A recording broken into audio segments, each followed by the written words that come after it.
Paramashivoham. Om Nithyananda Paramashivoham. Om Nithyananda Paramashivoham. Om Nithyananda Paramashivoham. Om Nithyananda Paramashivoham. Om Nithyananda Paramashivoham.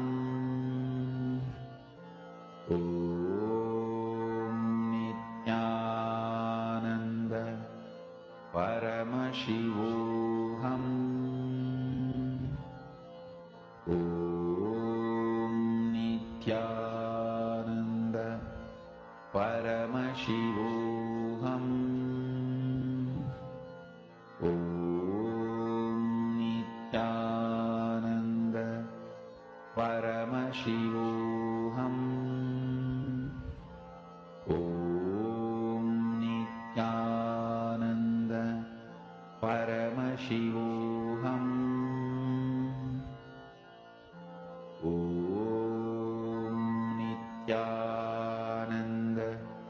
Paramashivoham. Om Nithyananda Paramashivoham. Om Nithyananda Paramashivoham. Om Nithyananda Paramashivoham. Om Nithyananda Paramashivoham. Om Nithyananda Paramashivoham. Nithyanandam, let us now continue the manifestation. We are going to move to the very, very important step. This session is literally the core for what we are all learning today, where we are going to learn about the world and my world, so that we understand what is completion with others.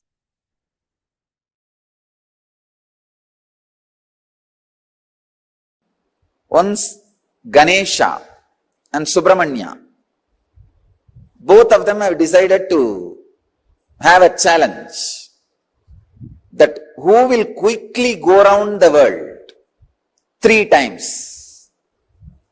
Subramanya, as you all aware, has his own flight, peacock.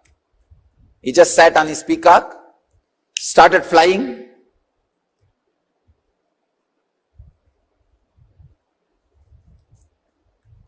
Crossing the continents, crossing the oceans, hills, once, twice, thrice. He completed and came back. He saw this Ganesha, heavy guy. His vehicle is a rat.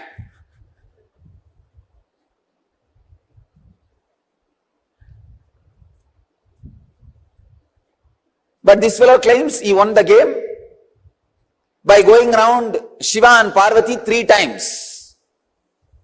He says, I won the game. I went around Shiva and Parvati 3 times. With this rat, what else can be done? Yanayai eliyiluttu kondu povum adisayam. Tamil I described, the rat is dragging the elephant. What will happen? That much is the capacity. But finally, Ganesha declares, I won the game. I went around the Shiva and Parvati 3 times. Subramanya asked, how can that be? very beautifully Ganesha says, you went round your world, I went round my world. Understand? You went around your world, I went around my world.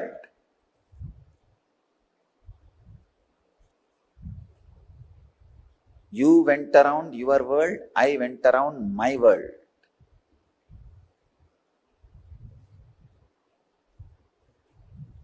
You need to catch this truth. The world, my world.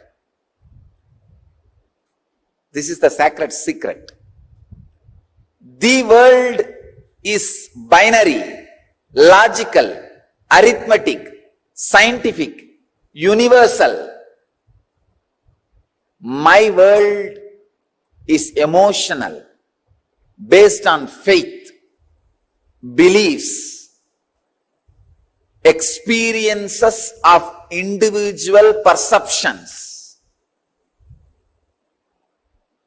realization of individual identity's expression in its fullest form. My world is totally different from the world.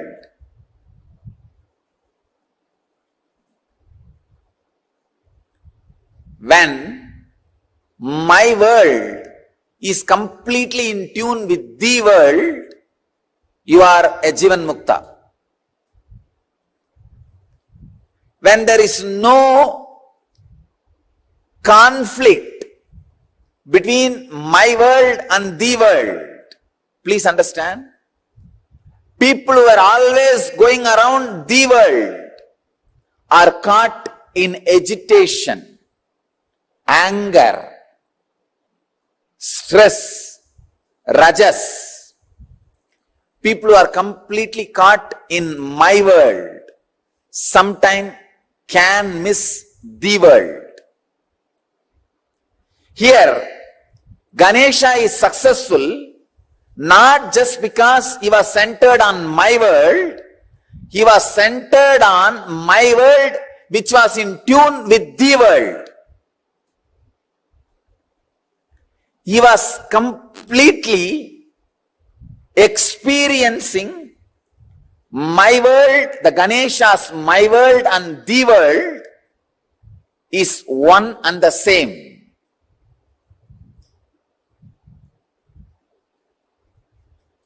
Ganesha's my world and the world has become a solid experience for Ganesha. Understand? Ganesha's my world and the world has become a solid experience for Ganesha. I'll give you a clear picture. How ordinarily people are caught between my world and the world and start preferring between these two, someone. When you start preferring the world, your whole life ends in depression. You are drained in my world. When you start preferring my world, sometime you can lose your balance and get into some fantasies and whims and fancies. My world should expand and grow and completely should be in tune with the world. Ganesha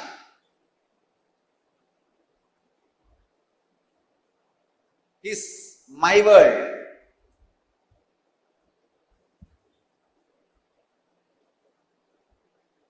And the world.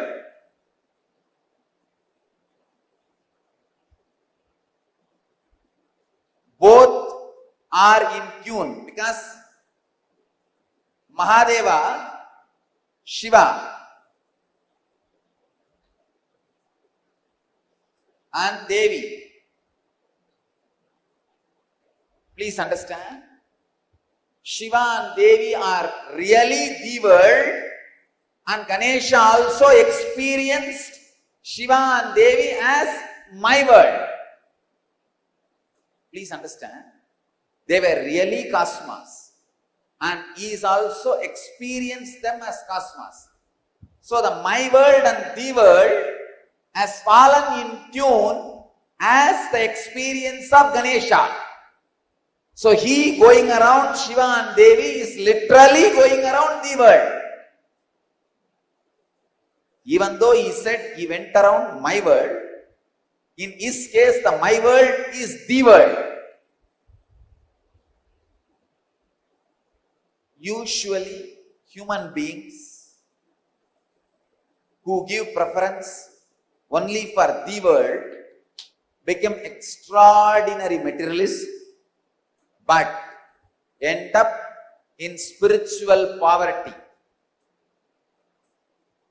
Spiritual poverty, depression, utter depression. Same way, people who prefer only my world sometimes end up in hallucinations without falling in tune with the world. Understand, the world can't be rejected as you think.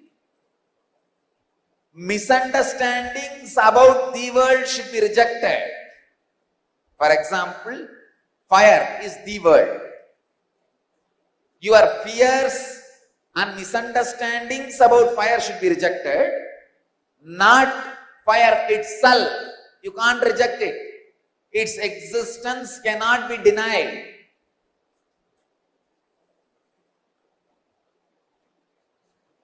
Maya is the ideas which are not in tune with the world, but you are carrying about the world or Maya. Maya is the illusory ideas you carry about the world, not the world itself.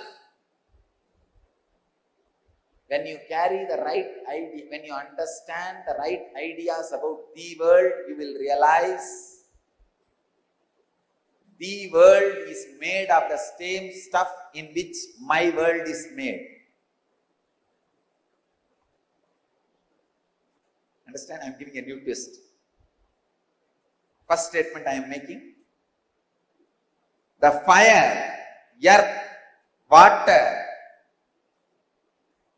air, space itself cannot be denied.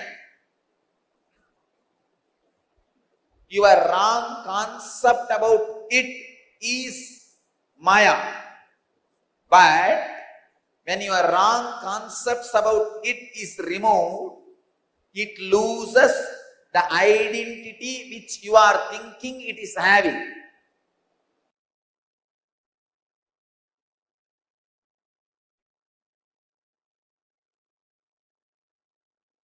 One example.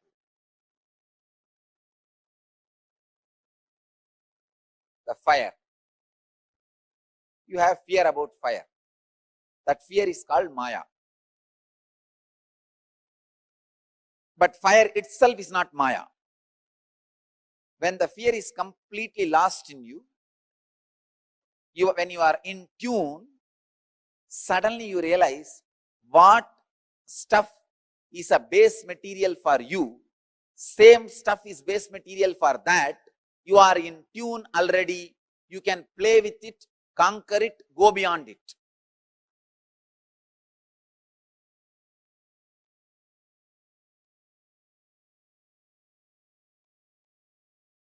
Catch it if you can.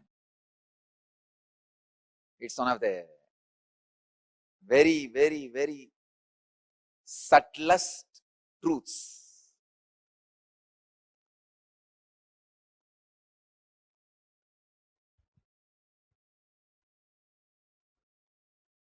The discrepancy between my world and the world in ideological level is conflict. discrepancy between my world and the world in practical level is poverty and failure. The discrepancy between the my world and the world in the emotional level is depression. The discrepancy between my world and the world in the conscious level is illusion.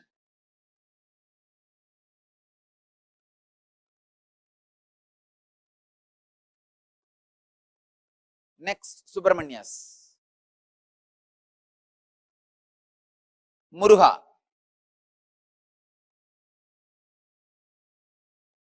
First, he goes around the world. As usual, when you go around the world, you will get into an intense rajas. In that extraordinary rajas, when you claim the victory, he comes back to see already somebody has won the game. It is like, we have a very beautiful story about Bharata, in whose name the whole Bharat is named. He suddenly felt he should conquer the whole world and conquers, reaches the peak of the Meru hills, which is mythological basically in Hindu tradition, to establish his flag. When he goes there, suddenly he finds 10 million flags are there. Means before him 10 million people have conquered the world. All their flags are there. He felt, oh God, where did I land? Then Brahma appears and says, oh my son, do not think you are the first one to conquer the world.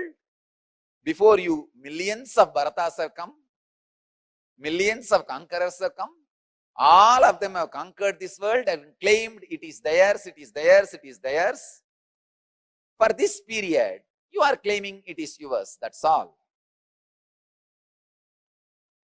Then Bharata realizes, wow. That realization, click, makes him go for doing tapasya. And in that tapas, he becomes enlightened. How to be in tune with the world and my world. The balancing of the world and my world happens. Please understand, if you don't balance the world and my world, even if you conquer, it will be suppression of the world, it will get back to you as tsunami.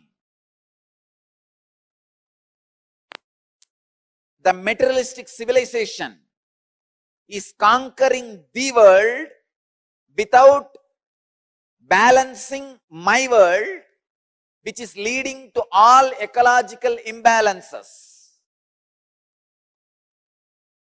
All natural calamities.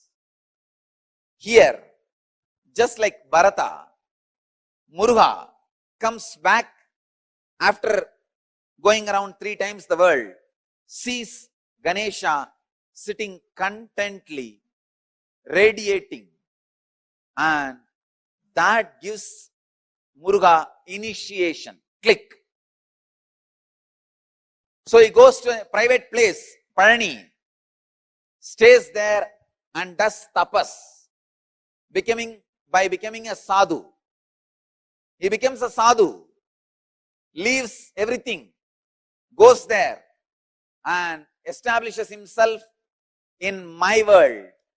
When he is in tune with the world and my world, in the tapas in Parani, he becomes enlightened and starts radiating enlightenment to the world. Understand? The world and my world. You need to understand the whole story in right angle. Don't think he went and stood there in anger and Avai came and sang some songs and then he went away back to Shivan. It is a cinematic version. Exactly this is what has happened. Subramanya, when he sees just the success in the world is not the ultimate, you need to balance, understand, tune with my world and the world, then conquer, then go beyond. Without in tune, any effort to conquer the world leads to great chaos in the world and my world. The restlessness in my world, natural calamities in the world.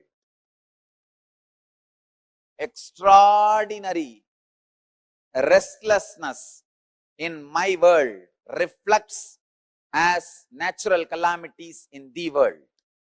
Understand?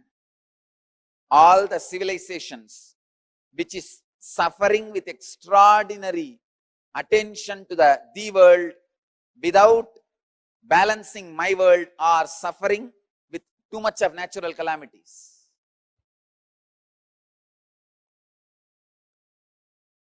If you study, you will understand this truth.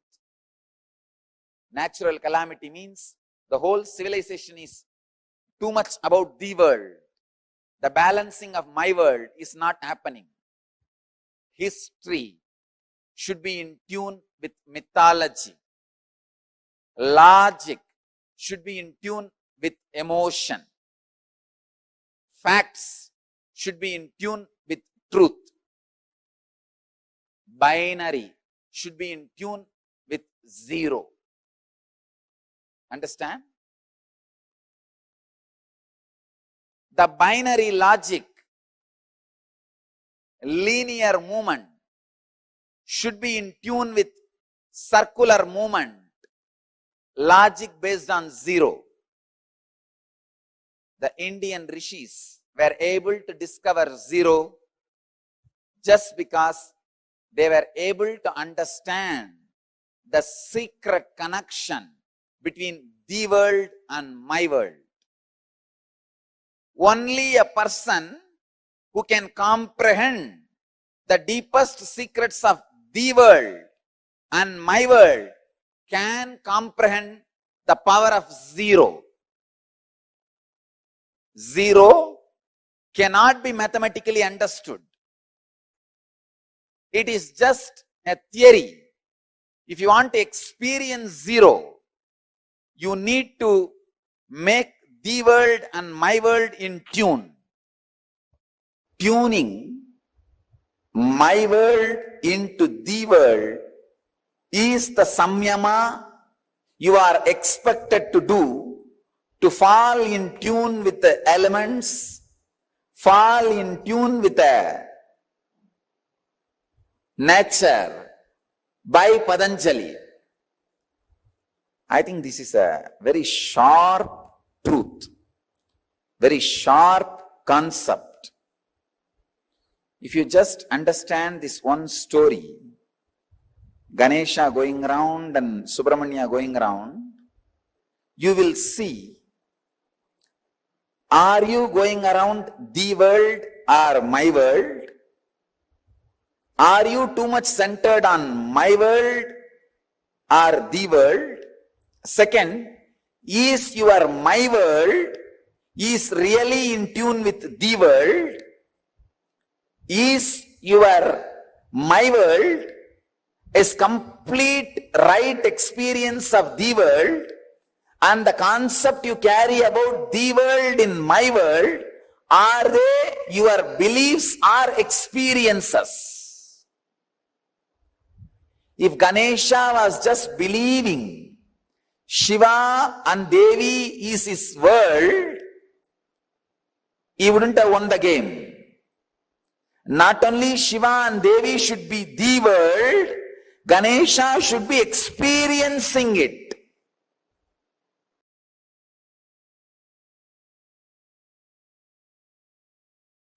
Listen. Completion with yourself is more like a spiritual practice. It is with completion with others, the life itself starts. Listen. It is from the completion with others. Life starts. The completion with others. I can say this was the greatest contribution of Vivekananda. Swami Vivekananda's greatest contribution to Hinduism. He brought this idea of completion with others to the front. Completion with others is a spiritual quality. That's all. It is necessary for enlightenment. Unfortunately, we always got the idea if you have incompletion with others, run away to the higher planes where less people are there. No, that is not a solution. That is not a solution.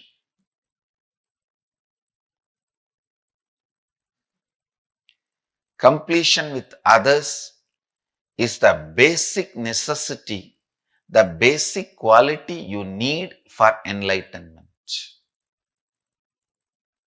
Understand?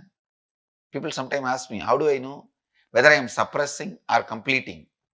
If you are able to be in the space of completion with others, you are completing inside you with you also.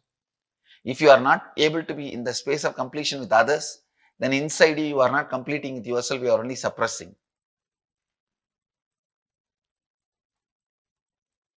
So the scale to find whether you are completing or suppressing, completing or brooding over, completing or waiting for a chance to take revenge. I have seen many people. In the name of completion, now I am completing, but I am not going to keep quiet. I will wait for time. When my time comes, I will tell you what to do. I will do what needs to be done. Completion with others is a spiritual practice. Completion with yourself is like Mahadeva. Completion with others is like Devi. Devi is required for the life to happen. That is why in all our temples, I have put Devi along with Mahadeva. I have not put Devi as a separate deity.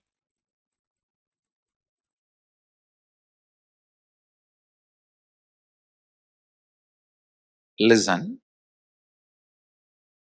Completing with others.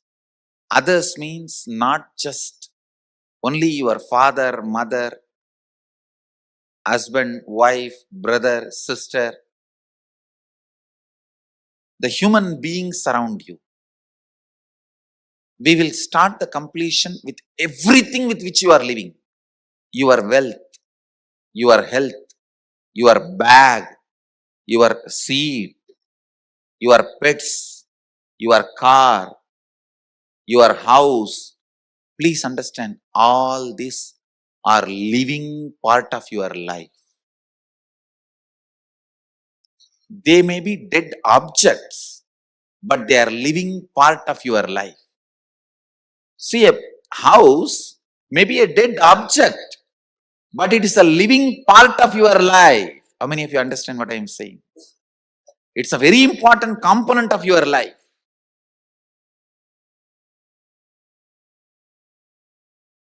First, we will start completion with all the human beings with whom we are living. First step, completion with everything. With every human being. First thing you need to do is deciding, I have to bring completion with others, with whoever I am living. I have to bring completion with whoever I am living. Even if they don't want, I will stretch my best and I will decide I am in the space of completion. Whenever they want, I am open to have them. I am open. I am going to be in the space of completion. Whenever they are also ready, it will become completely complete. Understand? Completion with others does not mean you are going to apologize to them. No. Apologizing is not completion. Asking sorry is not. So many people were saying, I want to apologize, I am sorry. No. I am sorry is not completion. I am deciding to drop hurting pattern in my life or any incompletion, misunderstanding, anything.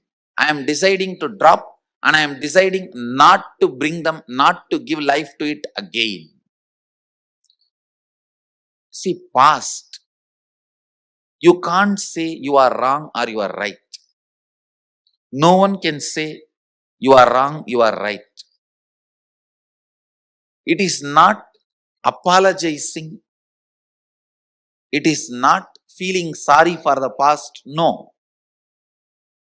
Deciding, I am dropping this incompletion, hangover of the past, and I will not allow this to happen once more. Completion is actually responsibility, not apologizing. See, apologizing or feeling sorry comes out of powerlessness, but completion comes out of responsibility.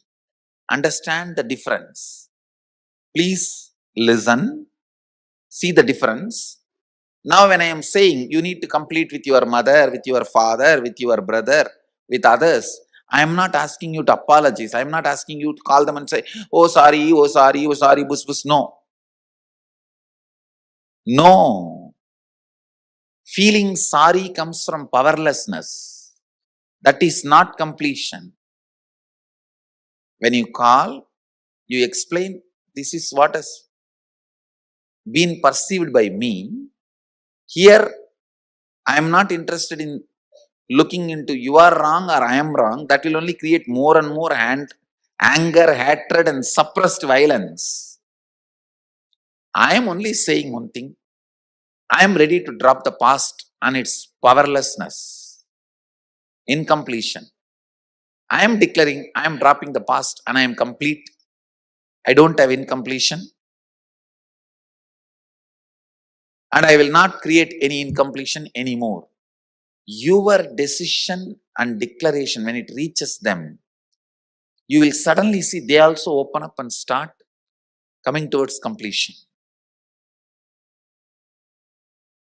But first, you need to be prepared.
The world and my world.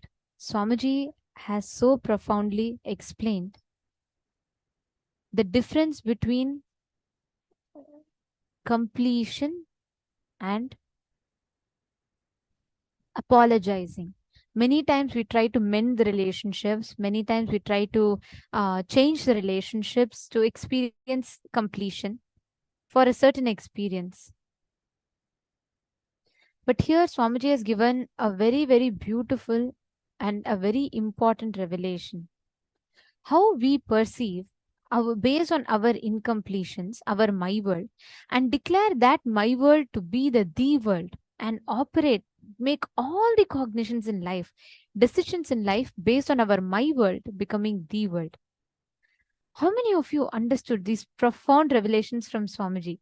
And before we enter into the exercise itself to understand it, can I request every one of you to take a few minutes and please post what you understood as my world and the world. Can I request each of you to take a few minutes and post it? When the questions that each of you are asking, this session, Swamiji has literally answered it all. A lot of things, when you do this exercise now, a lot of things are going to get clarified for you. So let's do this exercise sincerely. Meena Mohandas has posted, now I realize that incompletions cause most of the problems we face in life. Absolutely. You got the right understanding. Exactly. That's the right cognition to have. I mean, that's the right understanding to have. Swamiji exactly revealed that same thing. And okay, Ma Christina is asking, can the problem or incompletion be how we choose to identify ourselves also? Yes. Seema, Swamiji revealed a very important thing. Our understanding of the world with all the added VFX, background music, and all the cinematic effects is my world. For example, let's say you got little lower marks in exam. You usually get A, you got B. You take the marks card, go to your father. Your father is busy and he just looks at your marks card. He gets very irritated with you and he just slaps you. You cry. This is the incident. Now, this one incident in the world, in actual world, factually what happened? You got a little lower marks and you go to your father, you show the marks card to him. He is irritated. He sees the marks card. He slaps you. This is the factual reality. But in your my world, how do you store it? You took the exam, you took the marks card, and you went to him. He got so angry. He did not like you. He just wanted a reason to beat you, and he took and when he just slapped you because he hates you. He does not want to appreciate your efforts. He does not want to appreciate your hard work. We add our own extra masala to it. We add our own extra flavorings and seasonings to it. Your cognition, the way you receive, process, and interpret and respond to any information entering your system through the 5 senses with added incompletions is your my world. The world is the reality as it happened. You did something right, wrong, good, bad. Actually, this meme will summarize it properly. What Swamiji explains is my world and the world.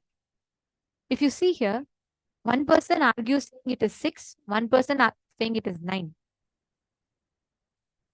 But actually in the world, it is, if you see, for the person who's standing on the side of 6, it's 6. For the person who's standing on the side of 9, it's 9. But this is how most of us argue in life. We try to make the other person see what we are saying as reality. And we try to make our my world appear as the world. Fundamentally, like literally the source of all the conflicts that we face is just this one thing, where almost all our conflicts are rooted in the discrepancy between my world and the world. We all go on trying to declare that my world as the world. Each one's my world as the world.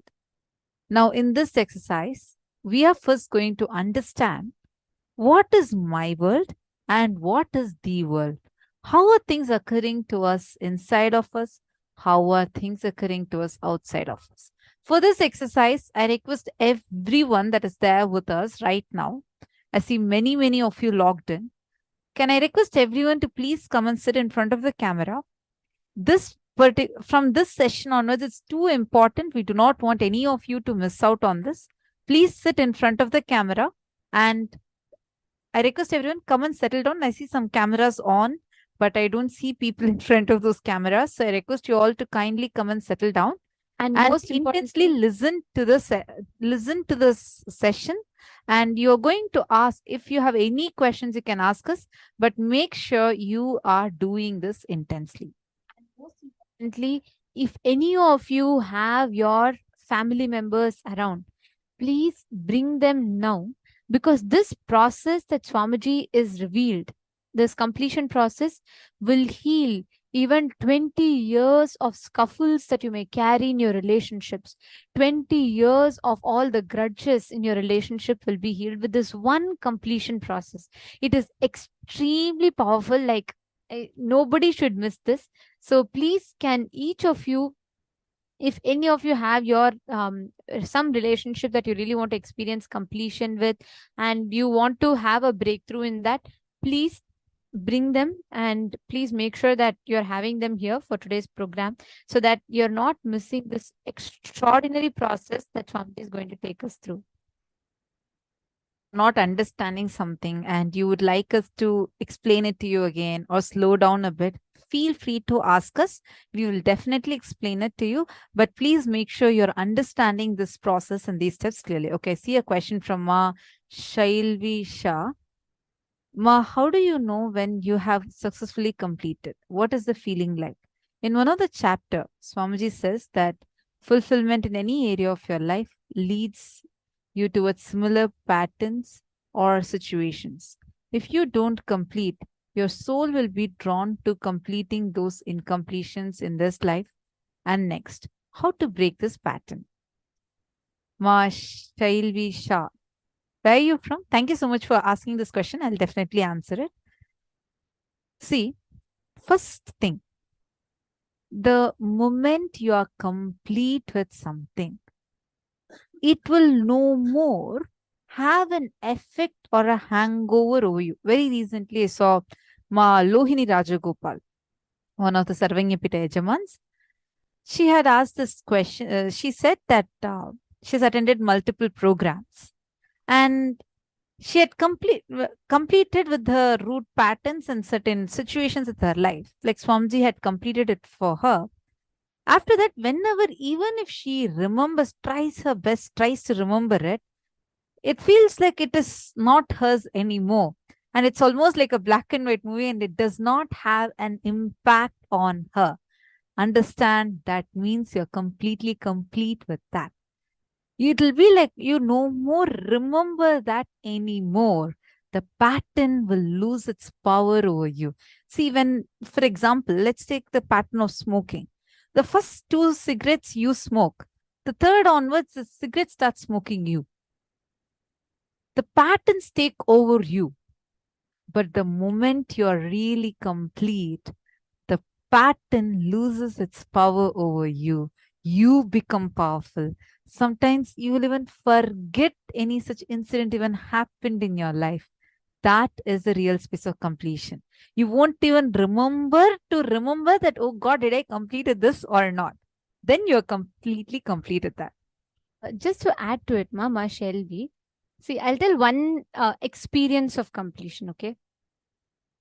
There was one particular incident that I was completing for, and the first time, like for example, let's say that in my particular incident, I had one person had told me something And I had a conclusion, a very deep conclusion that, okay, that person does not trust me. Okay. And for a long time, any cognition, any conversation with that person, like I'll go and ask, okay, can I go here? And that person will say, no, it's okay. Someone else can take care of it. I will feel like, oh God, she does not at all trust me. She doesn't even like give me a possibility, even if I want to try, and she doesn't even trust me. This was an incompletion, like a very deep incompletion I had. So every time my conversations with her, I always judged it from this perspective. Okay. And I had spoken to one of the other senior sannyasis here, and very beautifully she helped me write it down and complete it. Okay. The same incident, there was one incident that happened like a few years back, which became a very strong incompletion in me, where I always felt like, why am I judged a certain way? Why am I like all the time? Why am I being treated a certain way by this particular person? And after I wrote down this completion, the first time I wrote down, I still remember there was that impact. Like I felt so bad. And every time I remember that one incident, I'll feel like I'm not trusted. And that pain used to be there. After I completed, I realized, see, first thing you will realize is that the delusion that you carry, the incompletion that you carry will be completely healed. Sometimes you may be wrong. Sometimes you may not even be wrong. But both ways, there's a certain suffering or pain you carry inside of you. That pain will be healed. Secondly, the same incident, when you revisit back after your completion, you will not have the same impact. Like, for example, let's say someone fought with you. The first time, whenever you remember, you carry a certain pain, right? Like whenever I used to remember that conversation with that person that happened, which made me come to the conclusion she does not trust me, used to cause me pain every time I remembered it. Like I used to feel bad every time I remember it. There's a certain emotion attached to that incident. But the same thing, after you complete, you will not be able to have any emotion. You will not have any attachment towards that incident. Means you will not have any impact of that incident in you. Like, for example, when you watch a movie, right? And you see the, let's say the hero is fighting and he's getting hit and all that. You watch it as a movie. You see it. Like if you watch this thing on some war, okay, some war scene that is happening, you are not going to feel the pain and suffering. You watch it. You just, the scenes pass in front of you. You laugh when it is there and you just go on, move on. It is not personally impacting. You don't have a personal connection to it. Same way, when these incidents are relayed in your inner space, you will not have that suffering attached to it. Are you understanding? That is a measure of completion. If you have even one bit of feeling that I am wronged, or maybe I'm not, I'm not loved as much, or why am I being treated this way, as long as you carry even one of these thought currents, that means there is still something, some component sitting in you which needs completion, which has not been completed. The moment you complete that, you will be completely out of it. That's the way you can measure. Are all of us ready to bring the space of completion with all our relationships, completion with others? How many of you are ready for it? Understand, the step for completion with others is from this moment, let me. So for that, please give us a few minutes.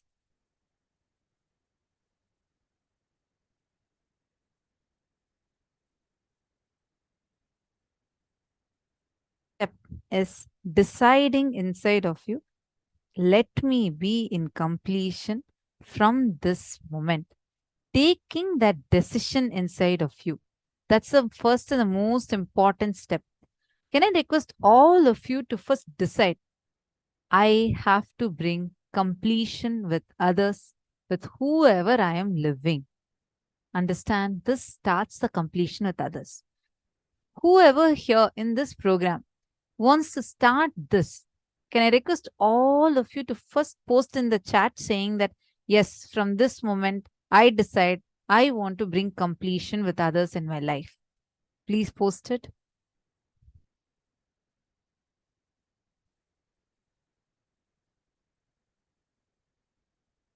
I request all of you to post it.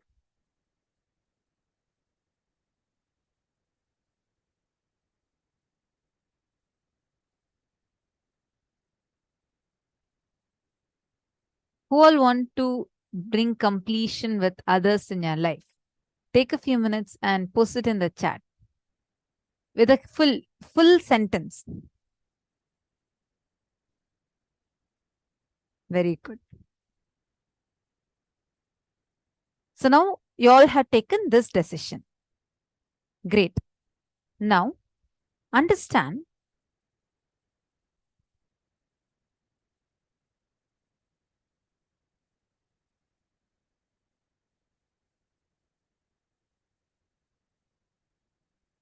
there are two things that are happening constantly in our life. The world, meaning the happening, actual happening, which is just a set of facts. Okay, she spoke this to me. All of these are like a set of facts. The happening as it is happening. It is the world. My world is the perception that you carry about what is happening. It consists of judgments, labels, ideas, opinions, notions, interpretations, beliefs, experiences, expectations, memories.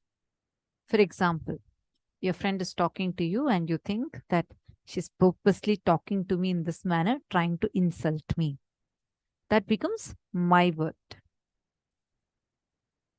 Your cognition is the way you receive, process, interpret, and respond to any information entering your system through your five senses. Shiva Sutra says, Drishyam Shariram, this whole perceived, seen, manifested world in his own body or self. How you see, you manifest your reality with your see. First thing, you have to take up responsibility for everything that's happening around you. Understand? You may not be the reason for it, but you are responsible for it. You have to cognize that you are the source of everything happening around you.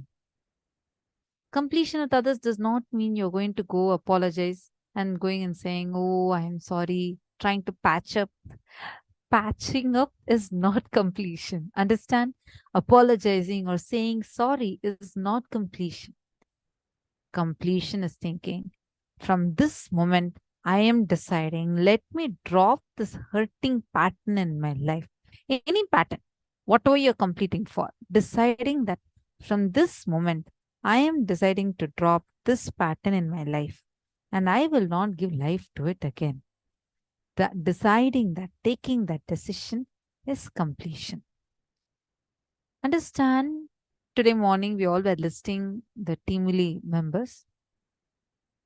If you are remembering someone thrice a day, they are a part of you. They are a part of your life frame. Whether your joy or your pain, everything is dependent on them. You think that my world is the world. Unfortunately, you're never in touch with the actual happening of your life because for you, your perceptions of the happening is what we all think to be the actual happening. You think whatever I perceive is what is actually happening. Relationships shaped by your cognition. So your cognition is responsible for the way you relate with life, the way you relate with people in your life. Your cognitions have the power to make or break your relationship. So now let's take a few minutes. First, take a notebook. Can I request everyone to do this step? Please take your notebook and draw 3 columns. Situation or the incompletions. Write down the situation, whichever you're having incompletion with.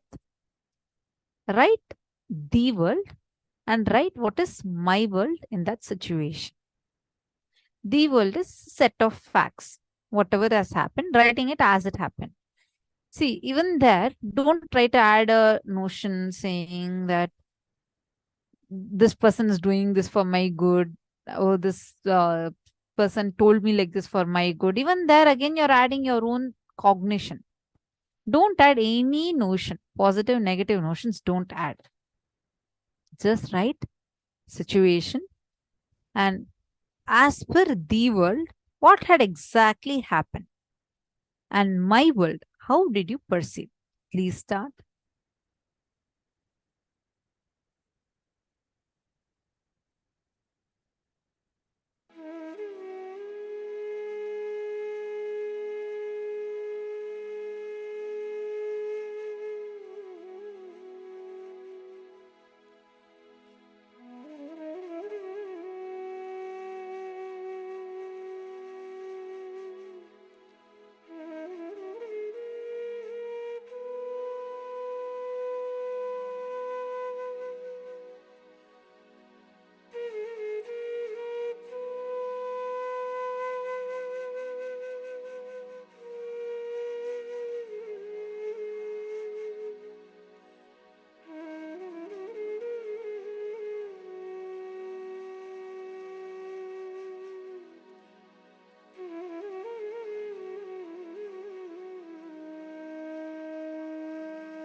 Now, as you are writing down, I hope every one of you have written down the situation, the my world and the world incident. The same incident, the same situation, how it actually happened, factually happened, and how you perceived it. Now, in the next part of this, describe the relationship you have with 3 people. Okay? Go back in your life and describe the incident when you started judging having incompletion with those people. Like, for example, it can be your spouse, the first time you got married, or how it was, and how you started building the judgment. Like, for example, if you think your spouse is someone who's like, always irritated, who always yells at you for small, small things, who does not understand you, go back and see when was the earliest incident where you developed this judgment about that person. Which was the earliest incident where you developed a judgment about your spouse that he or she does not listen to you? It could be anything. Sometimes it is not listening. Sometimes it will be that he's not a person who's loving. He's not compassionate. He's selfish, or she's selfish. He doesn't care. All of these kind of judgments. Go back to the earliest incident when you started developing it. I request everyone to do this sincerely. See, take any 3 relationships. After you all choose 3 relationships, can I please request all the participants to post in the chat, confirm in the chat that you picked up 3 relationships in life? You're only going to be working with these 3 relationships in this exercise. Can I request everyone to confirm in the chat, please? You can post in the chat saying you have picked up 3 relationships.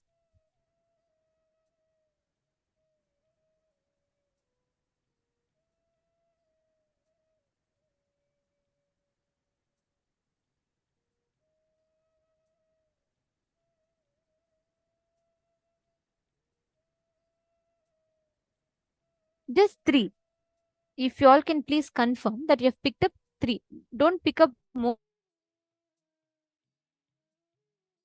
than patient. Okay, some of you saying you are having participants unmuted in the room. We are attending to it. We'll mute the participants. I request everyone to please pick up and confirm that you have picked up.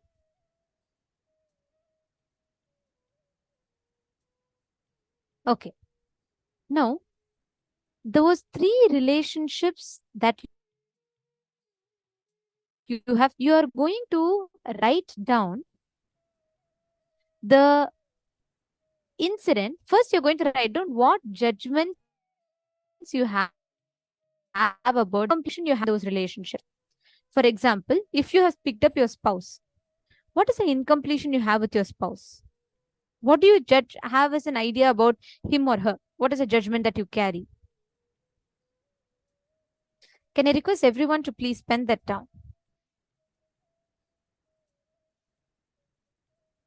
Do this sincerely. Understand it is only for yourself. It is only going to do good to you. So please write it down sincerely. After you write down the judgment that you carry about that person, go and incident use like that. First feeling controlled by her, started developing that judgments about that person. Please pen that down. Describe what exactly happened. What did they say? What did they do?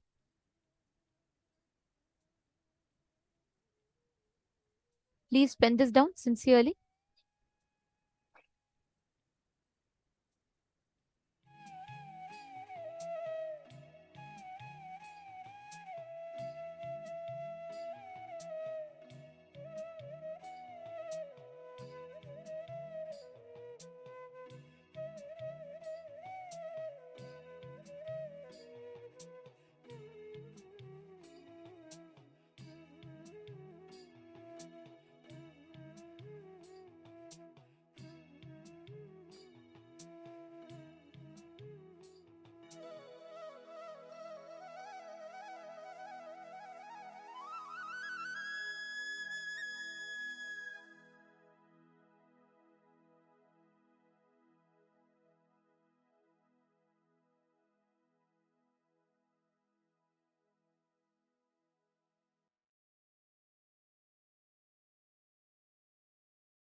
Now, once you pen down all the incompletions you have with that particular relationship, write down what was the world and what was your my world. Listen very carefully. I request all the participants to listen very carefully to this.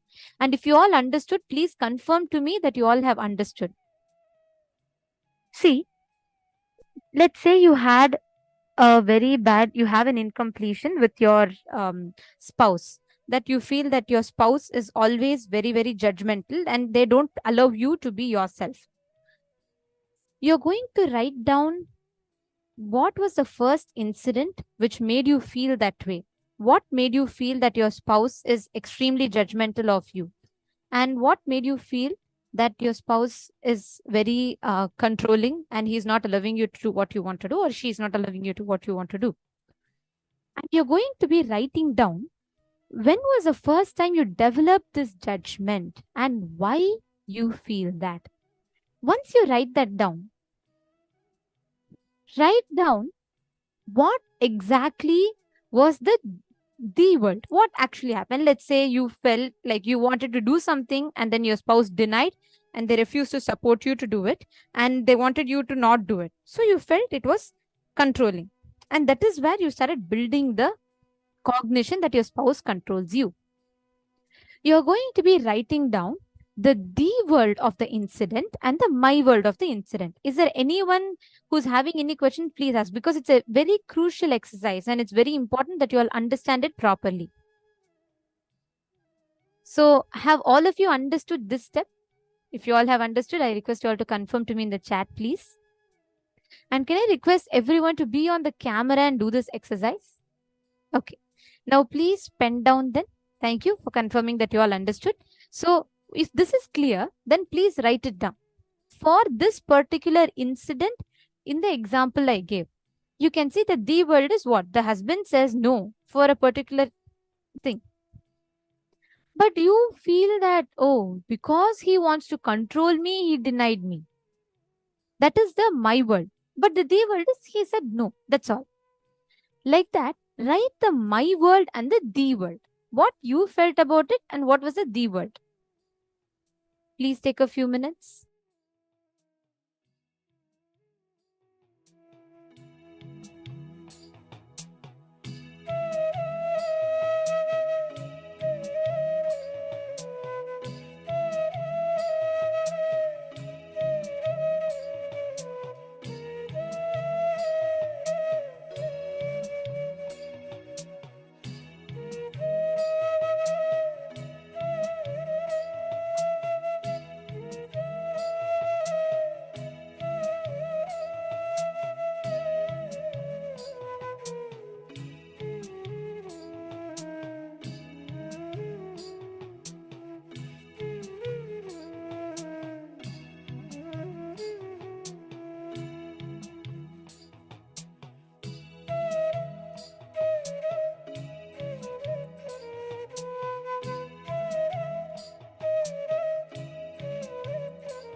now, after you finish writing the incident, you're going to now go to Swamiji's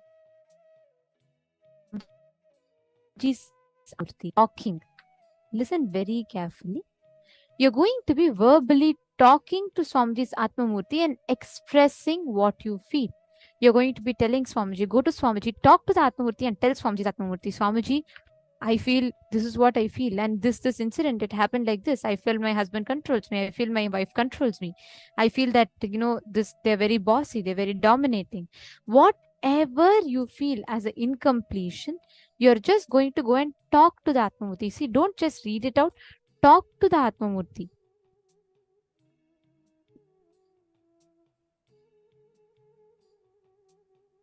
I request every one of you to please do this sincerely. Understand this is a very, very powerful process.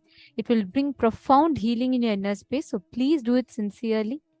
Talk to Swamiji's Atmamurti. You're going to tell, even if you feel like crying, it's okay. You can go and cry next to the Atmamurti, but talk. You're going to be talking the exact incompletion. See, what happens is, by the time you talk the incompletion out to the Atmamurti, your whole pain, anger, everything will start reducing. It'll start getting healed. Then when you call and talk to the person, the impact will not be, you will not have the incompletion or anger. You will have a healed inner space to complete with them.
Please relax. Now, the last but the most important steps of all. You're now going to be calling your relative, whichever relationship that is that you want to complete with, and you're going to be completing with them. Listen very carefully. With you sharing with the Atmamurti all the extra masala, chili, salt, all the vengeance that you would have added in those incidents would have settled down. Okay? Now it is only purely you will be ready for the real completion. Please understand, all of you, please listen to this very carefully. In this step, you are only going to be calling and completing with your partner, whoever that is. Okay, I request everyone to listen. It is not going to be like a very straightforward thing, because I want to make sure you're all understanding the right way to do.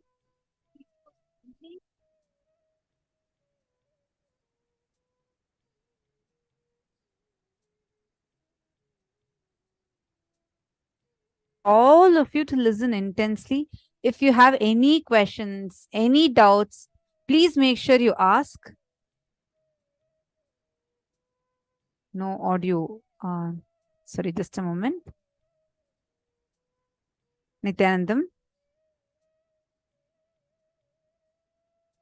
Okay.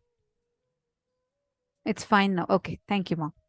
See, this particular step is too important.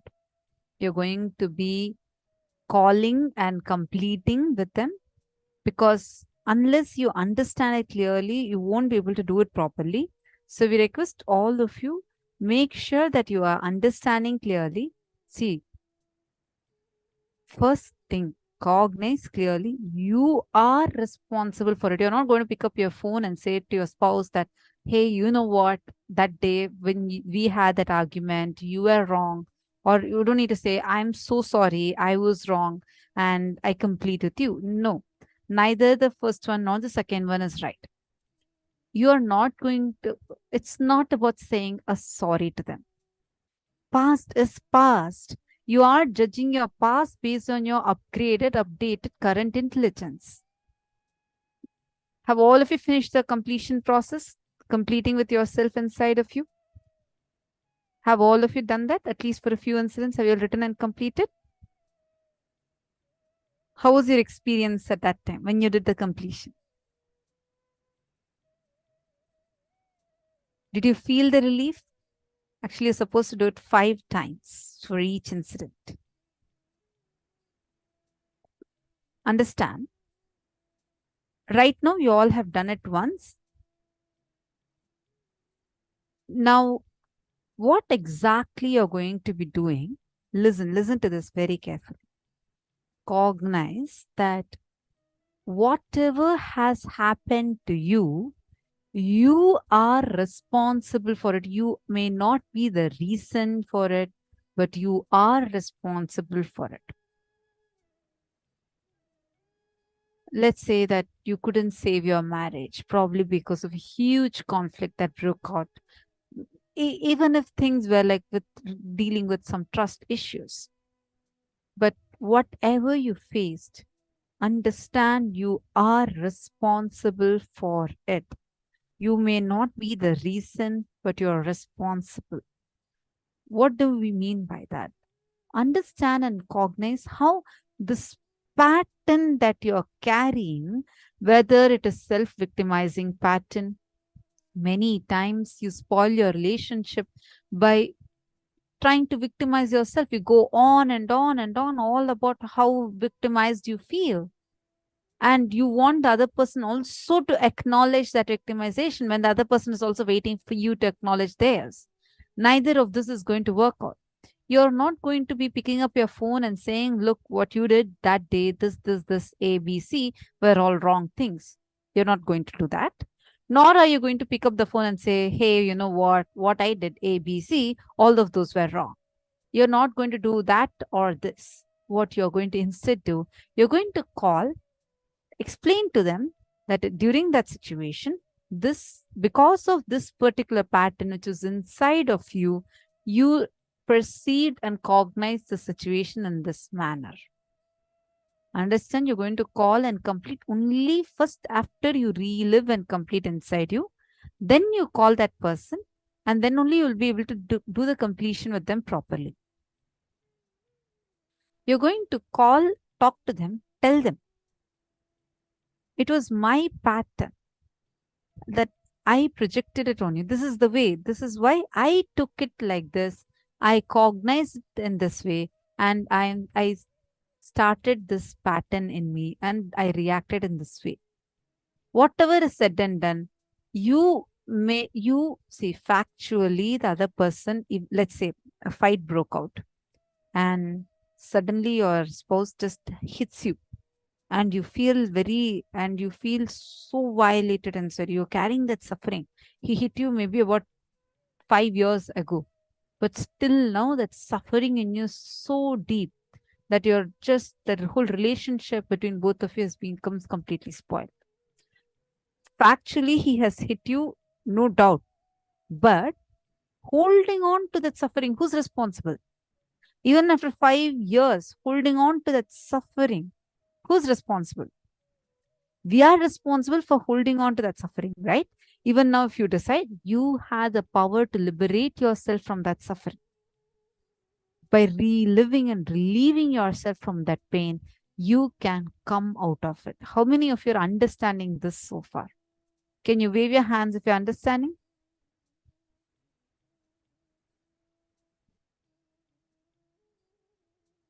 Wonderful.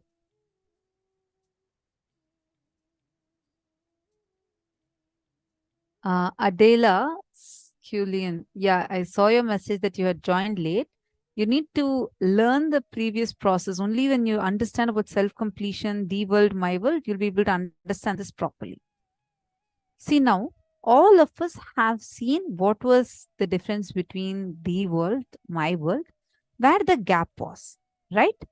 Now, you're going to call the person and explain to them and complete with them. Ma Krista Menard is asking, but what about a person treating you with contempt from the start? I agree. There are some relationships, unfortunately, it lands up like that.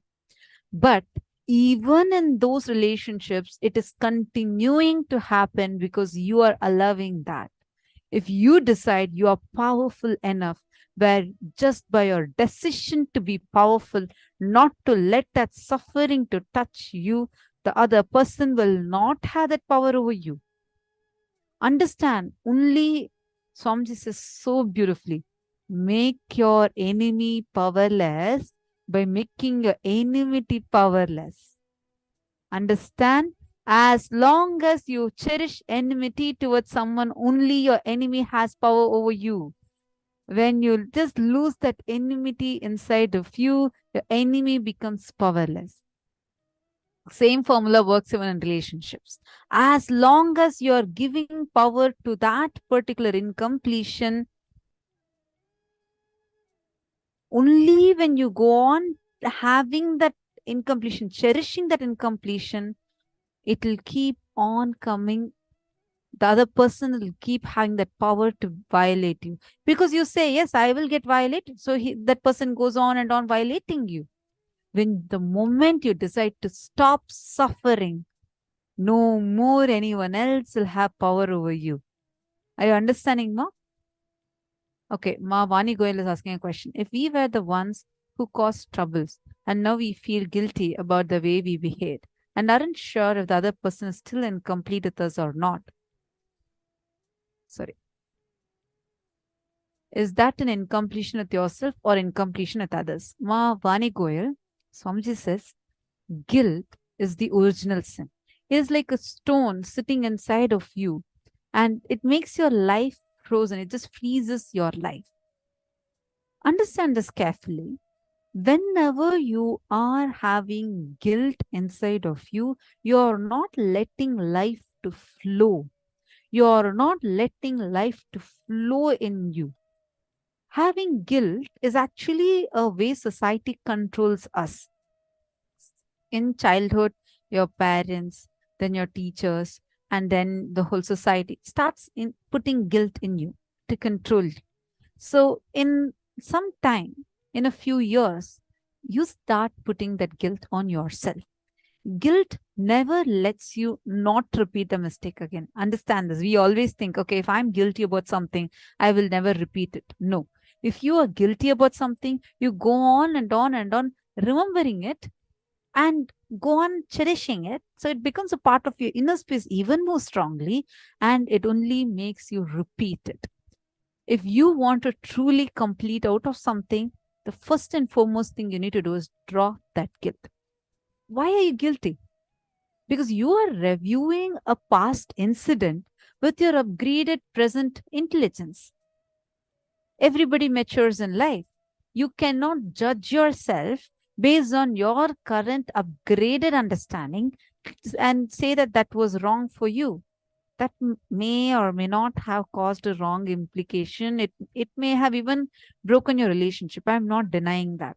But inside of you, right now, if you think based on your current upgraded thinking, if you are trying to judge that, you are only putting yourself down. You're not helping yourself in that.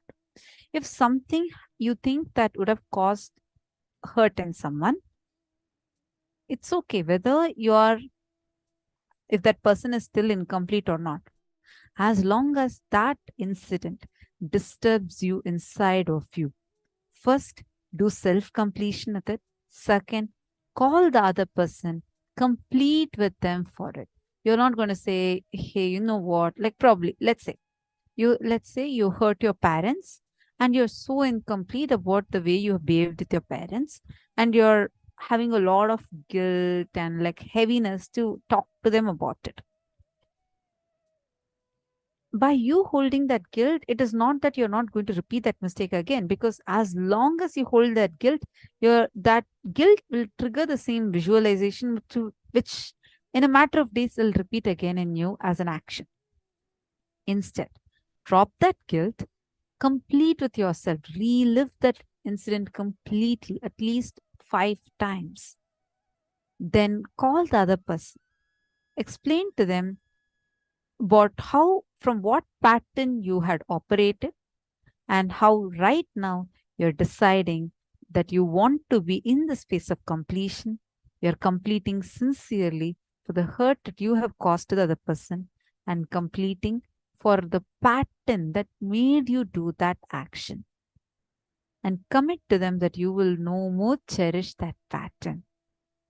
Definitely, even if the other person does not remember it, when you do the completion, it only strengthens your relationship further. It does not bring your relationship down. It adds more value to your relationship. Important point. Swamiji had told this in the satsang as well, right? Don't apologize. It is not sorry. You're not going to be asking sorry. Asking sorry, feeling guilty is not completion. Completion is you really dropping that understanding you are responsible for the situation and taking responsibility. Even if someone did wrong and you're completing with that person, you cannot say, oh, you did all this wrong, but I should have not been incomplete. I'm completing. No. You need to have the understanding. You may not be the reason for the incident, but you're responsible for the suffering. You may not be the cause for that. You may not be the reason for that, but you're responsible for the suffering you have. With that understanding, now call and complete.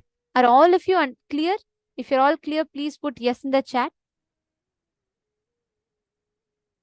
Okay, Ma Chetan is asking, what if while explaining to them and taking responsibility and trying to redo the completion during this time, if they start blaming and shouting or trying to break and triggering, judging, how do we control this moment and not fall for that? Okay, see, even this statement of yours is coming from a judgment. You're already holding a space. Understand, you're already holding a space that this is how the person is going to respond. Inside your mind, your script is prepared. Okay, I'm going to go tell I am responsible for this incompletion. That's all. He was waiting for that one statement. Now he got it. He's going to say, I told you that day itself, you're only responsible. I told you you're only the reason for all of this. So you have already prepared a script. Oh, if he tells that, what do I tell? How do I face him? No, that itself means you are already writing a script. Then what happens naturally? That will only happen when you call exactly. You will see the first statement you tell, I want to complete it. You'll say, I knew you will come for this. I knew you will finally realize what you did. He will naturally tell like that. Then what will happen? You will say, see, I thought this, what will happen? Better let me not complete. This completion and all will not work for me. No, it is not like that. Understand, Ma? Don't prepare that script. Don't already go with the notion that this is what it is going to happen. No. Go with a cognition. Let me complete, irrespective of how life responds to me at this moment. Understand, firstly, you need to know you are the person here who knows the science of completion. The other person is right now not complete. So maybe that person is still in their incompletion. So who should be more mature and responsible here? You only, right? Because you know the completion, you know the context of completion. The other person may not even be matured, or they may not even know the science of completion. So here, since you are going for completion, first thing, understand, you are completing not to please the other person. You are completing because you want to complete and heal this wound from your inner space. Second, you are not completing to blame it on yourself. Completion is not self-blaming, nor is completion blaming another person. Completion is you healing that wound. You have a wound, right? You're going to say, see, this is the reason the wound happened, and I want to complete that situation. And I'm really telling you, Ma, if you complete, the honesty with which you complete will shift the other person's inner space so much. Like, literally, I had this as a very, very beautiful experience for me.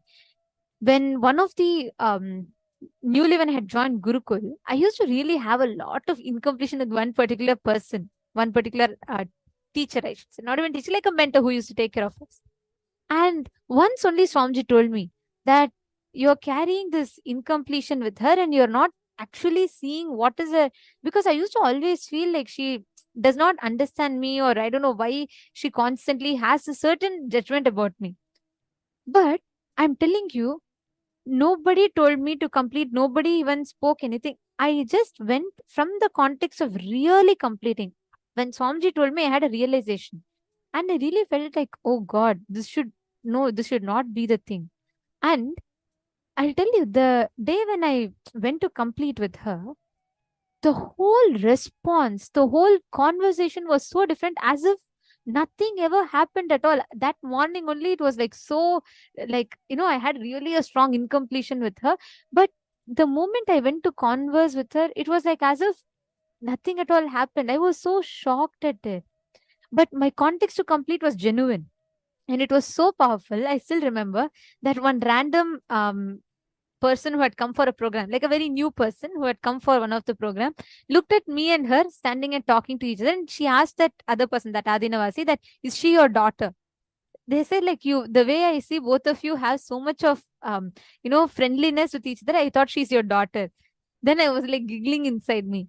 I was like, Swamiji is just showing the situation to show me the power of the science of completion. Understand, don't go with a judgment. I am not saying 100% he will say, this is what I was waiting for. Thank you for completing. And, you will have from now it will be completely changed. No, it will take time. But you should go from the space of genuinely wanting to complete. Don't go expecting a certificate. At the same time, don't go with a grudge or a judgment. Go with a context. I want to complete. Let me take this step from my side. That's all. Very important thing is, most of the times we hold on to a pattern of feeling right. We want to feel that we are right. They want to feel that they are right. And both of us, in the thing of trying to prove ourselves right, we end up in conflict. Now, you just decide that you're going to drop that pattern. See, whichever pattern you're deciding to be completing for, be sincere about it. The other person may or may not accept your completion. Don't think that the other person has to accept my completion. Don't go even with that. Drop all the expectations. Just hold on to your sincerity to complete. That's all is needed. You're understanding, Ma? Okay. Now let's all get started. Let's all do the completion process. Sorry, I just have one more question. Ma Krista Menard had asked. How do you complete a cognition of worthlessness? Ma Krista Menard, first thing, sit and write down those. You're attending the program, right? Because we are going to be on each of this each day. Do the self-completion process sincerely every night. Sit and write down those incidents. Swamiji says, you are nothing but just a bunch of patterns and words that you carry inside of you and outside of you. Just the words we carry. That is why certain words can trigger us. I'll give you an example. If I tell dolphin, it may not trigger you. But the same thing, if I say useless, it might trigger you. The words, why do they trigger? It's not even the intention from which I'm talking. Even those words are not going to trigger you. But even if normally, if I say the word, let's say, I'm just giving an example. Maybe this word may not trigger you, but to give an example, when I say useless or not worthy for anything, the moment you hear these words, why do you think they trigger you? Because it's not from outside. These words you have told yourself. It is a wound from your young age. It's just there inside. A pus has been created because the wound has not healed. The pus has formed on top of it. You go on covering it. It's like you put a shirt on top of it and you're trying to hide that pus. So every time somebody touches it, it pains. It hurts. It's not the other person who's touching it. They don't even know that you have a wound over there. You can't expect every time life should not touch it. Your responsibility should be heal that wound. Having the pus, we are responsible for it. The wound might have been caused due to any reason, but we are responsible for continuing to have that wound. We are responsible for continuing to have that pus. We are responsible for the pain that we go through. You understanding? This should be experienced, Ma. Only when you start completing, you will start understanding the effect of it. I request all of you, I see many of you have questions. We will also have the support desk attend to these questions to help you all. But right now, in the interest of time, let us first start the completion process. Please pick up your phones. You're all going to be calling and completing. You can always introduce to them, telling, you're from attending this program, and you can explain to them, tell them very clearly that they are not responsible for the incompletions and you are only completing to heal that inner space. Just start with that simple introduction.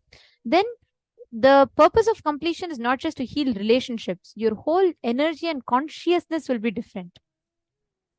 So come on, let us all start.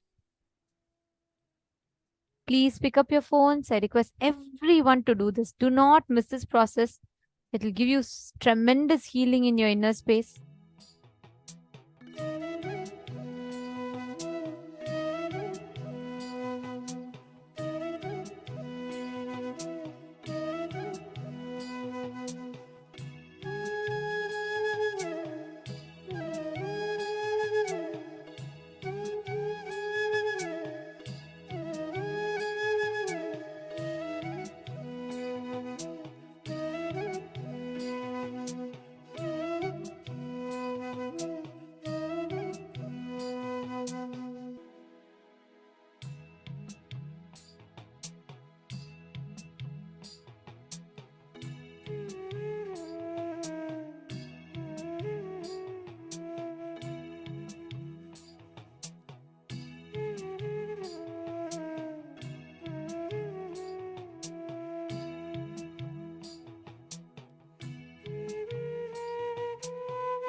Please relax.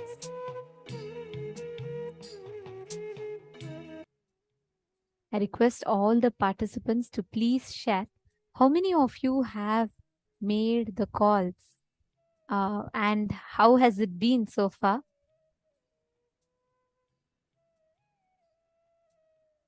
Oh, wow. Ma Mohini Lata, that's so beautiful, Ma. Ma Mohini Lata has posted that she spoke to her brother after 6 years and she cried a lot. Wow. That's beautiful.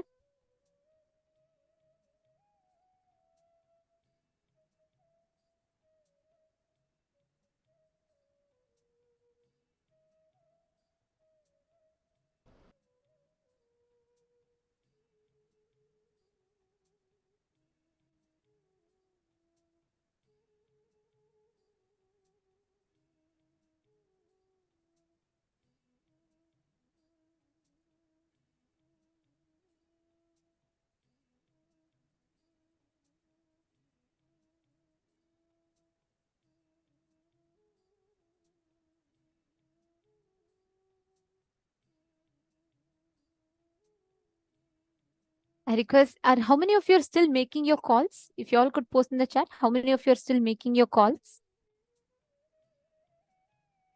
And you will still need more time. If you're all done, you can put done. If you still need more time, you can put. Based on that, we can move forward.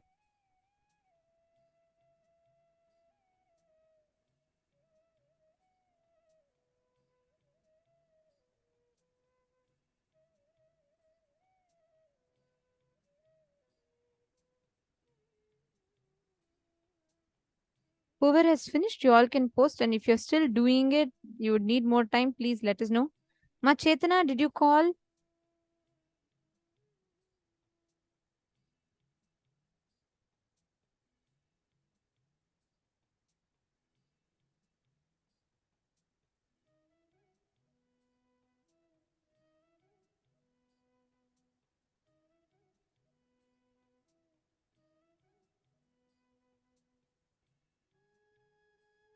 Okay, there are some of you who are saying you're still doing. Please finish. Few more minutes. Let's finish fast. Please do it for one person, with one person for now.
I see many of you that have posted your experiences. And Ma Sarika Chuni, just wanted to address yours. I saw your message. You said they just laughed at me. Ma Sarika Chuni, can you please wave your hands, Ma?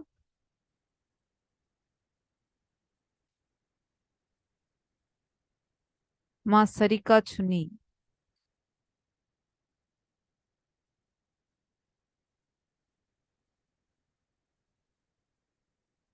Sorry, I'm not seeing you on camera. Ma Sarika Chuni. Oh, okay. Okay. See, first and foremost thing that you need to understand, you decide that you want to be in completion. You have decided that you want to get completion, right? Make sure that the other person's words, words or their reactions are not touching you. They do not know the science of completion. Here you are way more mature than them. Don't allow their laughter to touch you, put you into powerlessness. You go from the context of making sure that that you are completing. Whether they accept the completion or not is not your responsibility. From your side, you establishing yourself in completion. And definitely when you do that, the other person will also start experiencing completion, even if it takes time. Okay? So don't worry. Ma Chetana, okay, understood, Ma.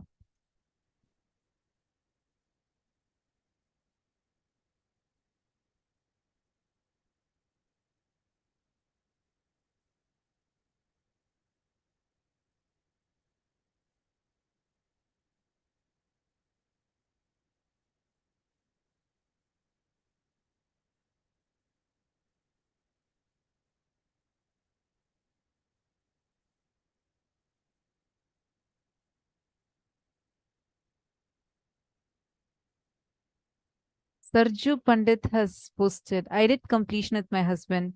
He's here with me, so I talked with him directly. Not only my incompletions with him melted, my incompletion with everyone around me melted too. I cried a lot while doing completion. All of a sudden, I started seeing each and every relationship as a possibility, as an extension of my life, and my grudge towards them melted, and I'm feeling tremendous love towards everyone. Wow. Wonderful, wonderful, Ma Sarju Pandit. I actually recommend that you do a video on this. Really, really nice. It's very nice to see each one the way you all had done the completion process and how you are experiencing.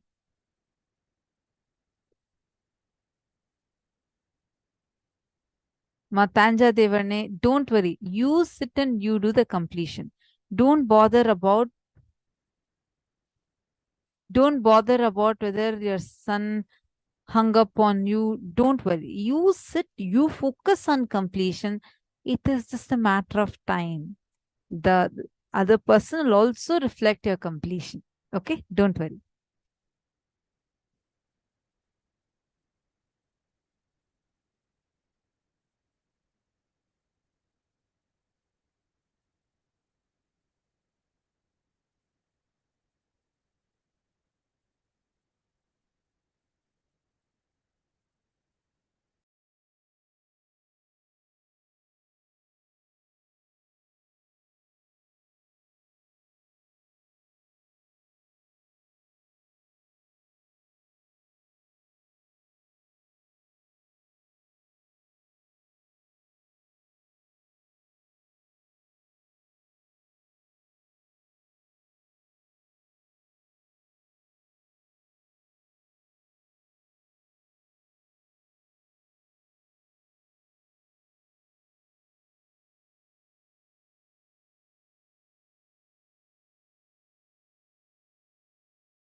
Now, as all of you are doing this completion, we are going to be entering into a very, very beautiful session next. All of us did such beautiful completion, and it's so nice to see the chats flooded with so many experiences of completion. Now, we are all going to be listening to how Swamiji did completion and what was that moment where Swamiji completed with his mother. It's a profound incident from Swamiji's life. Do not miss it. And please listen. And there are many of you who are still asking questions. We will be attending to it. The support desk team will be attending to it. But now, in the interest of time, we're all going to be entering into the next session. Yes. So let us get ready. We're now going to be listening to how Swamiji did the completion with his mother.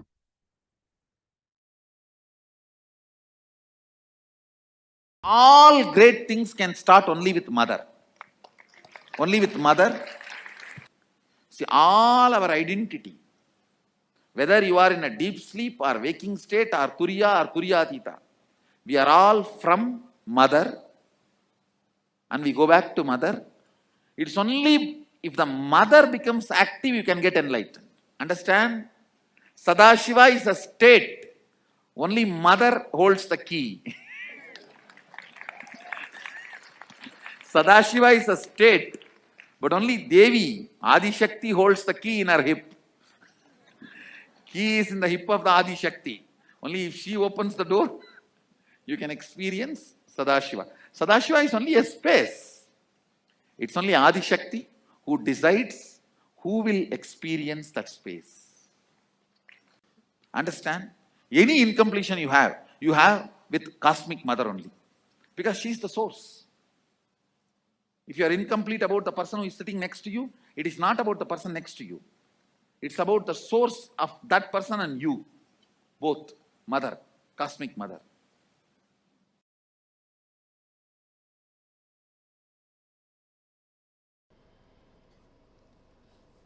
Understand your day-to-day habits, the way you respond, whether you get angry or you are always cool, what for you should get angry, what for what you react politely, how nasty you can get when you get angry, or when you are polite, how you behave, you are good, bad, all these habits.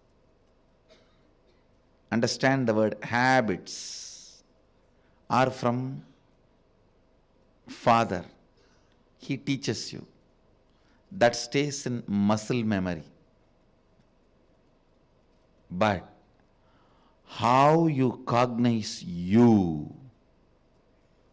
the innermost image you carry about you, comes from mother. It stays in biomemory. Understand? Your behavior, responding patterns are from muscle memory. That stays in your muscle memory. That's from Father. Usually, he educates you about the outer world. He contributes a lot to your outer image. He contributes a lot to how you behave with the world, how you relate with the world, what you should and you should not, vidhi and nisheda, do's and don'ts. Vidhi and nisheda, do's and don'ts. That comes from your father. That is why if you had a father who is unstable, your relationship with the outer world will be very unstable. That comes from your muscle memory.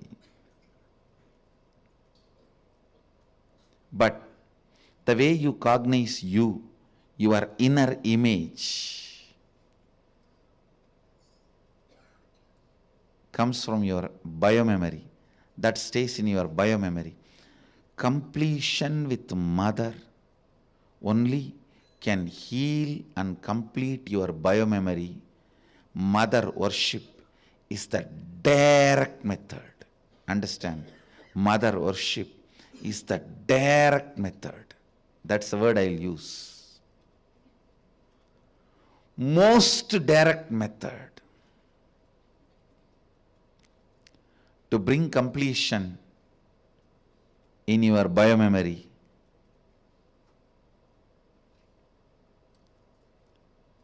The attitude, the bhava,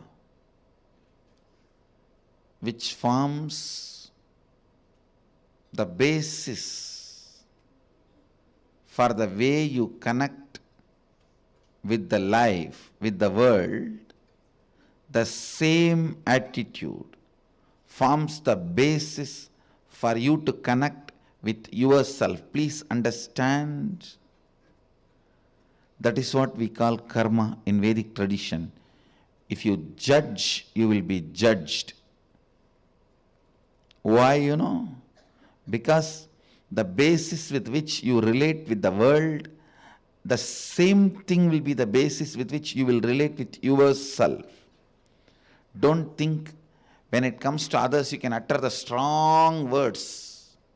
When it comes to you, you can just be very cute and friendly. No. The strong words which you utter towards others will be the same strong words you will be uttering towards yourself. Listen. The strong words you utter towards others will be the same strong words you will be uttering towards yourself. The attitude you build towards others will be same. That's the same way you will be relating. That will be the basis for you to relate with yourself also.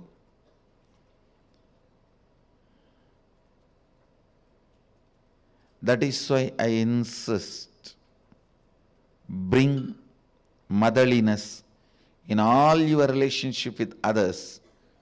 You will bring so much of motherliness in your relationship with yourself. You will be able to heal you. You will be able to feel you. You will be able to be complete within yourself.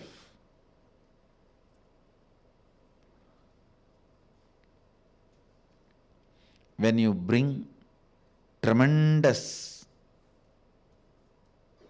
healing energy of mother in your day-to-day attitude with everything, suddenly you will see you will become so cool with yourself. I tell you, the best thing can happen to a human being is ability to be cool with yourself. Because you can't be cool with yourself, so much of frustration with yourself, you go on abusing left and right. Anybody comes in front of your eyes. You say, this fellow has cheated me, that fellow has cheated me, that fellow has cheated me, that fellow has exploited me, he has swindled me, he robbed me. Understand? Your inability to be with yourself, your inability to be cool with yourself,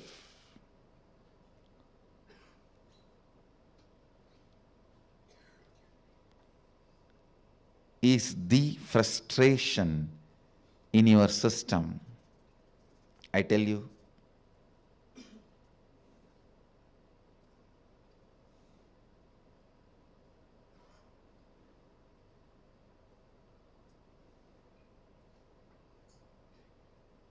understand? I really want to tell you, bring mother worship as part of your cognition. You will be so cool with yourself. You will be so complete with yourself. You will be so settled with yourself. the fear, frustration. Because of frustration inside, how you possess objects or things or persons. Understand? When you are frustrated, suddenly you will have so much of possessiveness to the property you have, or the car you have, or the bank balance you have, or the persons in your life. You will just suffocate the objects and persons who are part of your life. I tell you. Let the car be in garage, not in you. Let things be in their place. Your inner space should have place only for completion and joy. The bliss.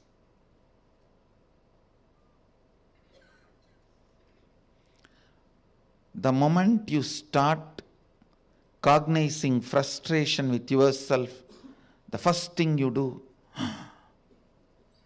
then I don't have anything in the life. Come on, catch. Like an octopus. The wealth you have,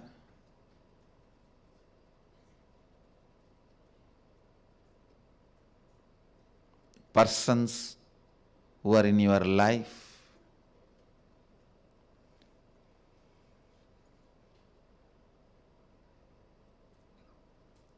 when that grabbing starts, understand, it feeds into your frustration. It doesn't heal your frustration.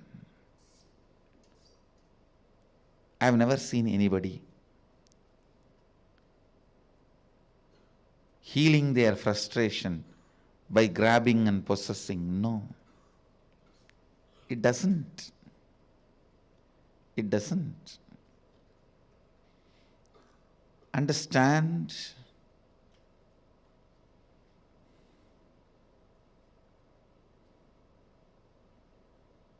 The mother energy, completion with mother, and connecting with life as mother, bringing motherliness in your every relationship, not only connecting with the source of life as mother, for whoever you are source of life, letting them connect with you as mother. That's what I said. Be a child to your source and be a mother to all the people to whom you are a source.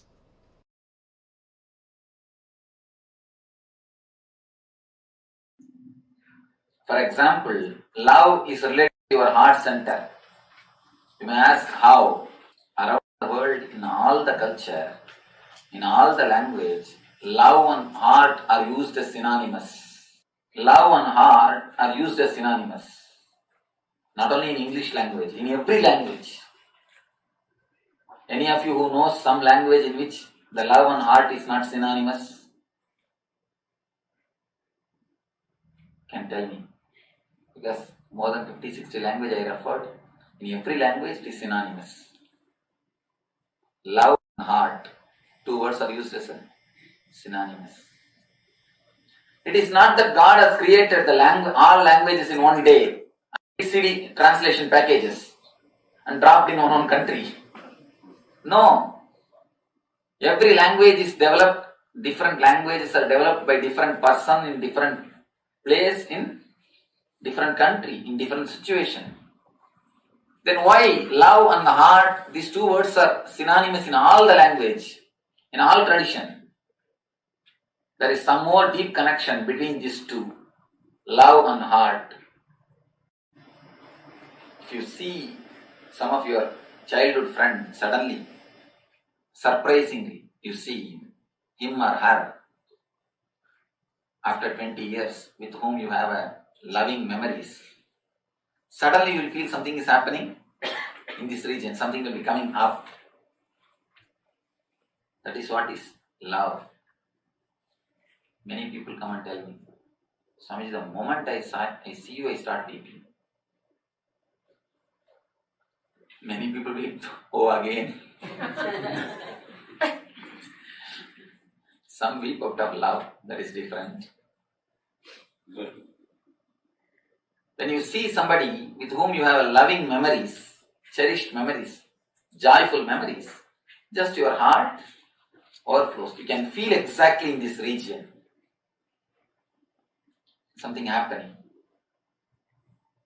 How many of you have felt that when you meet somebody, when you see somebody, after a long time, that something will be happening here? People who are attending second time, please give chance for the first time. Let them all relate with me. You can very clearly feel that something is happening in the Anartha region. I always tell, love is a peacemaker. If you have the peacemaker, you don't need pacemaker. When you don't have peacemaker, you need pacemaker. Love is a emotion which is related to the Anagata center, Heart chakra.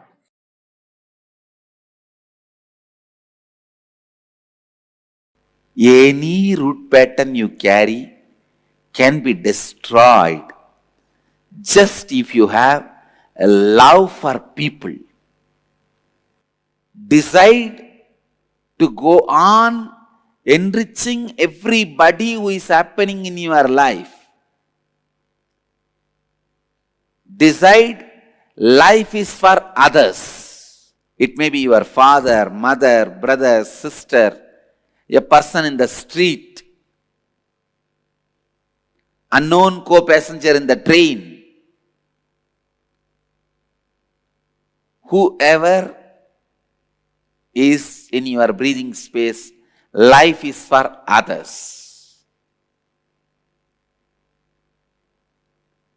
As long as you are stuck with your small problems,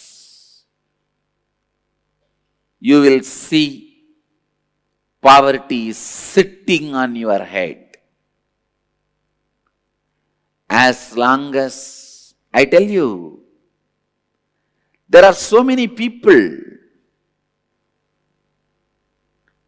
unfortunately, is not interested in looking to the truth. Vivekananda says very beautifully, when you think and understand life is for others, all the energies are showered on you. Wealth, knowledge, energy, everything.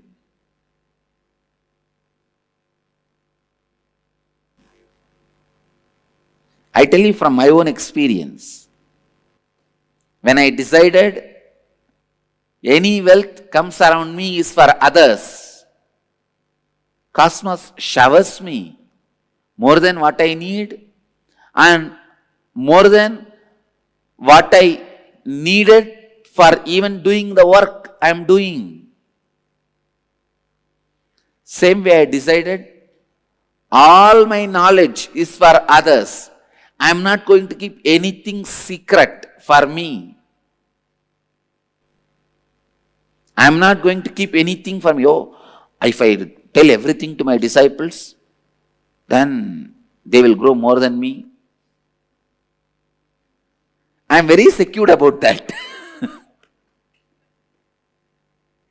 No, I don't have that problem. So all my knowledge is for others. And I tell you, cosmos goes on showering, showering, showering. It goes on showering. Even I do not know how I am defining every principle, every concept. Just decide, life is for others. You will get back to the space you were in when you were born. I'll tell you the story of my completion.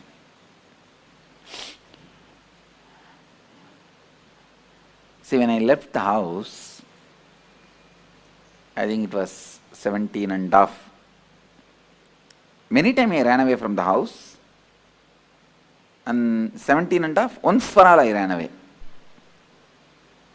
And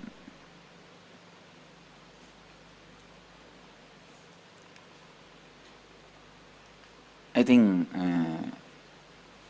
when I was 17, both my gurus, Raghupati Yogi, Yogi Yogananda Puri, his name, and Vibhudananda Puri, lady sannyasini, Kuppammal, her name, both of them have passed away. After they left the body, it was almost like impossible for me to live in that city. See, in the town, every stone is associated with their memories for me. The hill is the place where I spend my time. Temple is the place I spend my time. It's always with them. After their death, it was very difficult for me to live in that area, in that same town. So I decided that I'll leave the place. Now only we call it as town and all. In those days, it was a Pakka village. Pakka village. The whole village is only 5 streets. 5 streets are maximum, I can say 10. 5 to 10, not more than that. Now, of course, the whole thing is developed and expanded and all that is.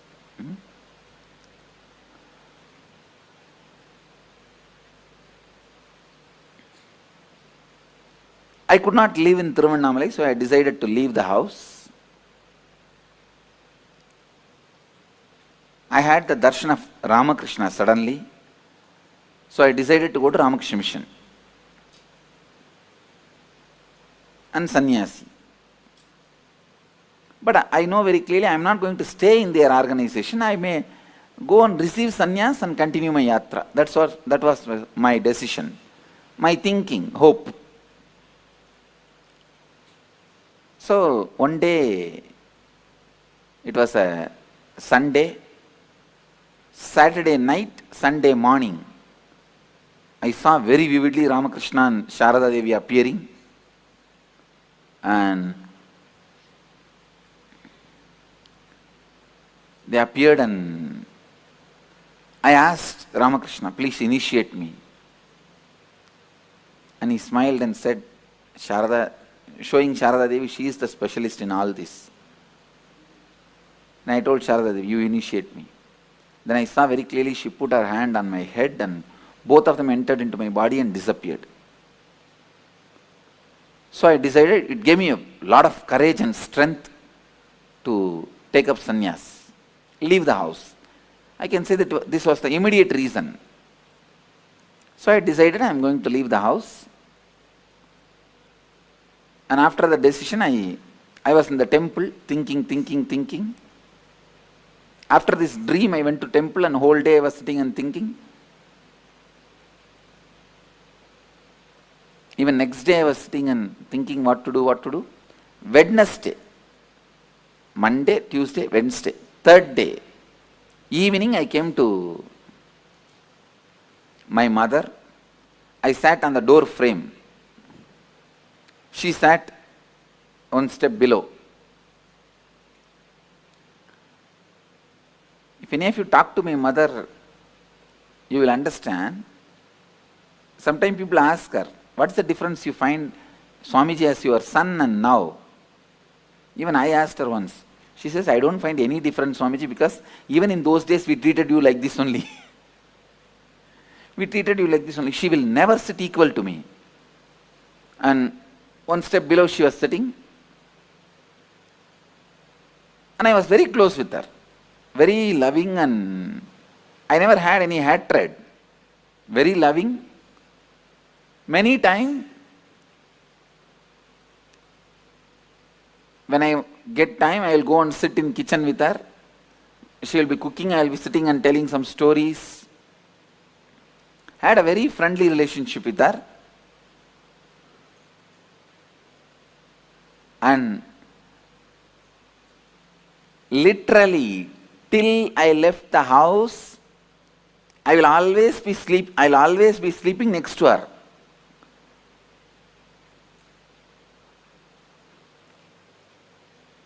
I think if you are from the Western culture, it will be shocking. You will not be able to understand. In Indian tradition, we don't have even the idea of the child abuse. So always, as kids,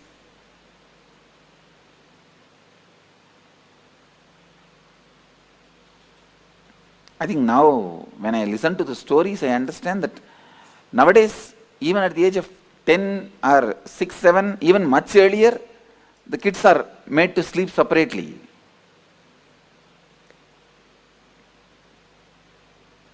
Till I left the house, I will always be sleeping next to her only, holding her. And another one thing, after my enlightenment, from the age of 12, I started this pattern of bedwetting. 10 years I was bedwetting. Later on I found out what was the reason.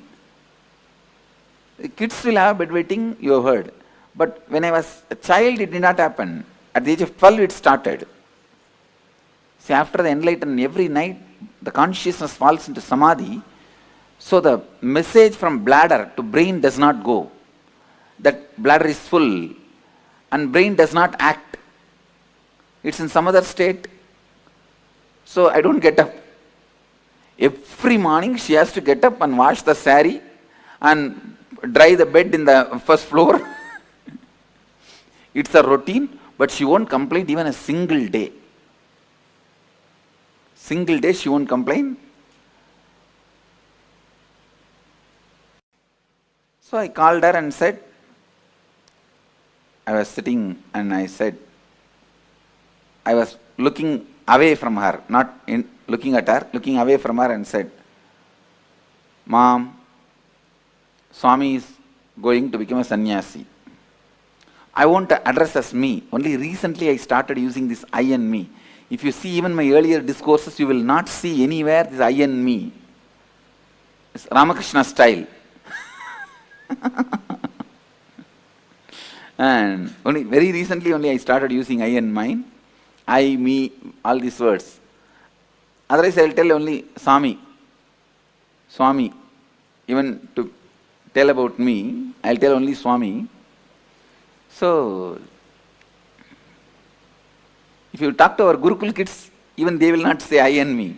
They will only tell the name.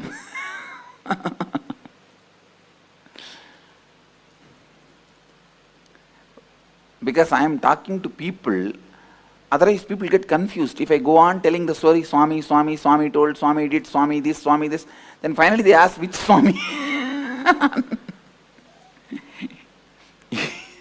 They end up in confusion. That is why I have started using the word normally. Anyhow, I told her, in Tamil I said, Swami sannyasam போறதுன்னு முடிவு பண்ணிருச்சு. I told her that Swami has decided to go as a sannyasi. And I am looking away from her. And I don't have the courage to look at her because I am emotionally very attached with her. Very attached to her. So, I can't handle.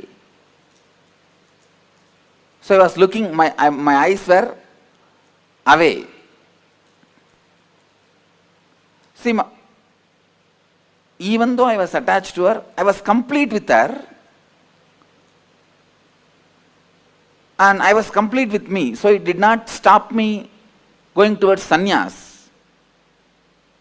But I had a very good relationship with her. I don't know how you guys will understand. Understand that attachment does not mean like the attachment you guys carry, that I will not be able to go for sannyas. It was not against my need or will for going to sannyas. But I cannot see her cry, see her suffer.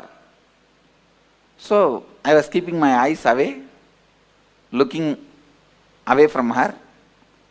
I did not get any response from her. No words. After a few minutes, as usual, what women will do? Oh! And I am getting that slowly, that sound of she crying. Even then, I did not turn my eyes towards her. And I said, what do you mean? You mean to say I should not go? She said, no, I can't stop you. I am not able to handle, so I am crying. She said such beautifully, I can't stop you. In Tamil she said, சாமி என்னால் நிறுத்த முடியாது, என்னால் handle பண்ண முடியல, அழறேன். எனக்கு தாங்கல, அழறேன். Then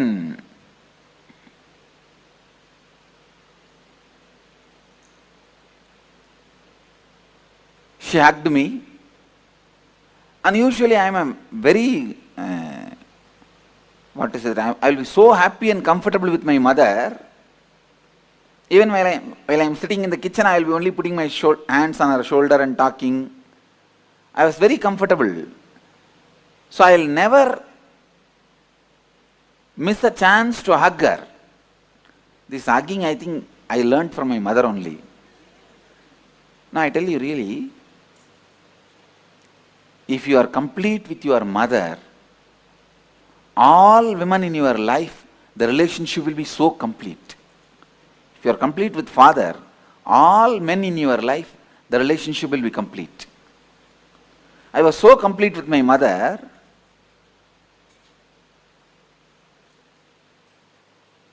but when she hugged me, I did not even hug her back, and before she could be complete with that hug, I moved my body.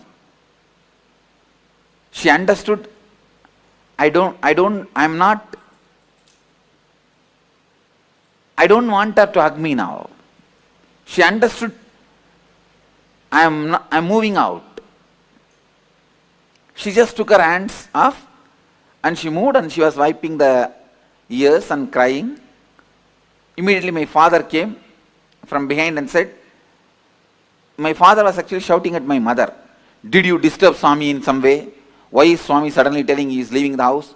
We are after all taking care of him nicely. And he has no courage to talk to me directly. I turned back. I asked him, now to whom are you talking? He just kept quiet. No, I did not tell anything. And he went away. And then the drama started. Of course, when I pushed her away, in the half hug, I could see very clearly part of my bio-memory was incomplete. Please understand, part of me was incomplete. See, if she fought with me, I would not have had incompletion. You are fighting with me, come on, I will fight with you, over.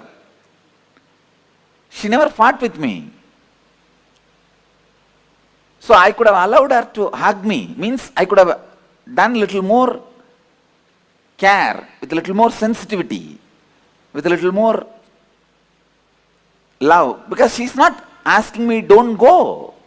You understand? She is not telling, don't go for sannyas. But I was afraid, if I give her the love or attention or care, I may not go. I may not be able to go. So I can say that it was more, the incompletion was created with her, more because of my self-doubt about me. Then,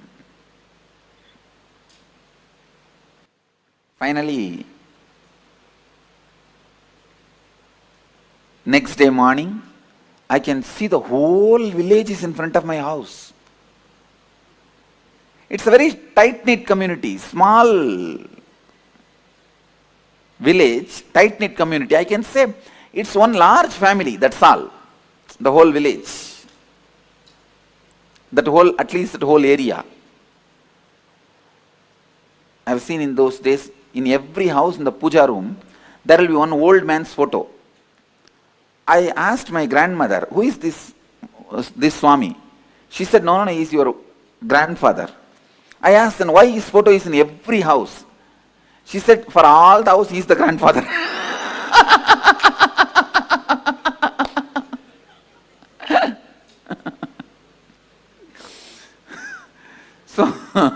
No other entertainment. They will have 2-3 wives and no TV also those days.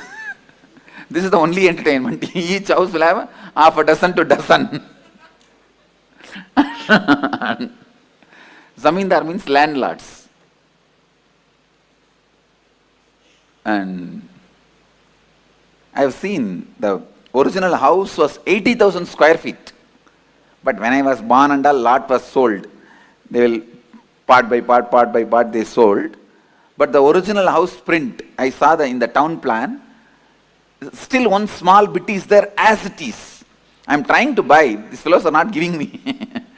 Just to make like a memorial, one bit, same construction is there as it is, the stone construction and the teak wood. Any of you have seen that kind of houses? Soon you will see in Biddi, we are building, we are going to do 4 or 5. It's a typical old style house. It's a tight-knit family, the whole family is there. Usually if somebody dies, their body will be kept in the hall, the sofa, and the whole family will gather.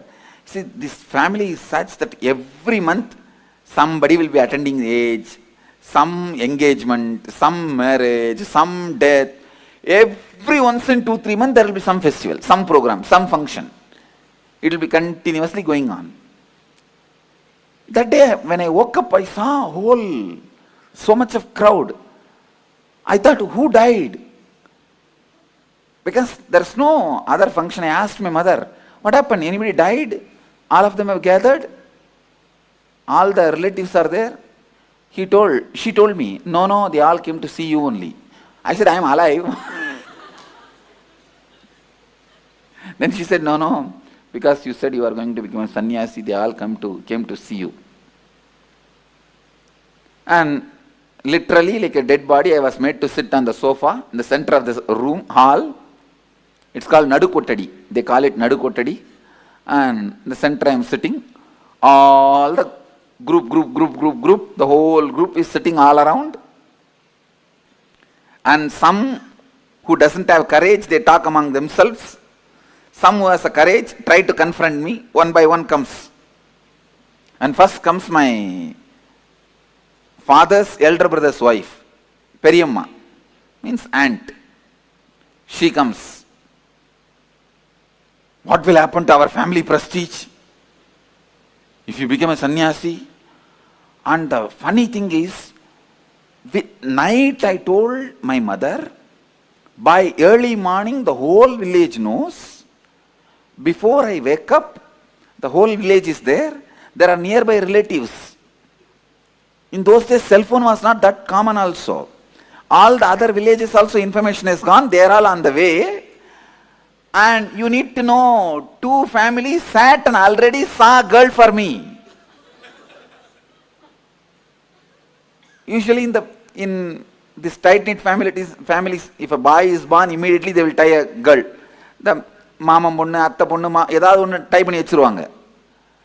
So they already decided. They are seeing the time, right, muhurtam. And all of them have to sit and convince me. And I am a 17.5-year-old boy. And they will finish the marriage so that I cannot run away and become a sannyasi. And so all this is going on. And she comes, see what will happen to the prestige, family prestige. And I cannot live. If you run away like this and all, whole village will talk, everyone will talk about us. And now only we are having little prestige and family is all settling down. She has 2 daughters. And who will marry my 2 daughters if you run away and become a sannyasi? After all, they are my cousin sisters only. If you run away and become sannyasi, nobody will marry my daughters. I will hang with the sari on the fan. She told in Tamil. Shalai katti fan la thongiruven appadinu. I will hang myself in the sari on the fan. I slowly looked at her and said, she used to be very heavy. And I said, for your weight, the sari will tear, fan will break. you better use the rope on the Uttaram. Uttaram is the beam. You use the rope and hang yourself in the Uttaram. Surely you will die. That's it. And immediately she got angry. What? You are asking me to die? You are asking me to die? Get out of our house. Get out of our house. That's what I told her. I'm going.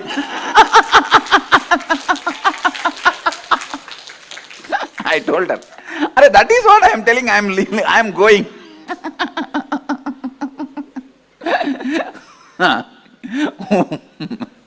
Then comes the next guy. If you are from South India, you can literally enjoy the whole scene. You can visualize the whole scene and see.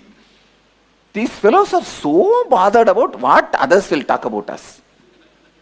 The whole life goes with that only.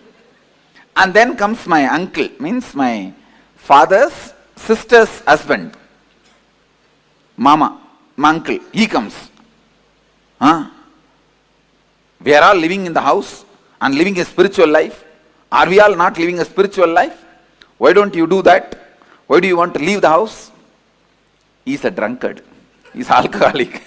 So, but I used to have a lot of respect for him. I just put my hands like this only and stood up from the sofa. In Tamil I said, "Ada loose." That's the way I started. The loose. நீ காலைல எந்திரிச்ச உடனே சாராயிரம்னா மூஞ்சி கழுவுற, உனக்கு ஆன்மீகத்துக்கு என்னடா சம்பந்தம்? I spoke in singular. I used to be very respectful, but that day all my kundalini was up and alive. And I said, "Hey, fool." Loose is the, fool is not the right word. You understand as loose itself. Loose. You early morning, you wash your face only with the alcohol. And what kind of spirituality you are talking about? He was so angry because in public, in front of everyone, I told he is alcoholic. Because in the village and all, even if they drink, they will be very secretly, they will drink. And they will not drink in the house and all, they will drink and come very, and they will have a backside door, they will slowly enter. And that time only that cat will fall on them. It will be very secret. It will not be known to others, especially to kids. In front of public, no one will speak.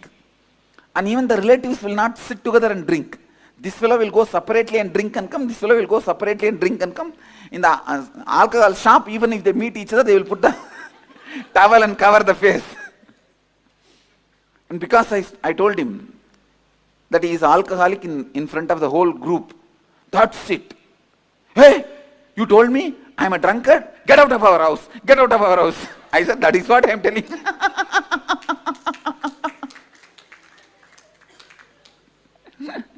And second wicket over. So like this, few more wickets came. So once I finished everything, now everyone understands if you go there, all your respect, manam, maryada, ellam poirum. They understood. I am not going to bother about anybody. The way I was answering or talking, they all are very clear that now nothing can be done. They all kept quiet. And then some more relatives, whoever need to come. 3 days, the whole house was full of these relatives.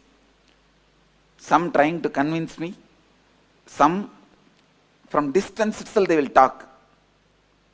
And the way I answered, they got so frightened. Actually, my uncle's daughter only they were planning. This same guy only I said, you are a drunkard. That's it. Now I means I will not give my daughter to you. Who asked? I never asked. You planned. What can I do? And then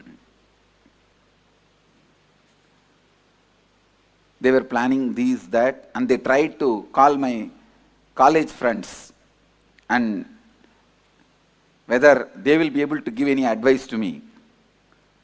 And nothing worked out.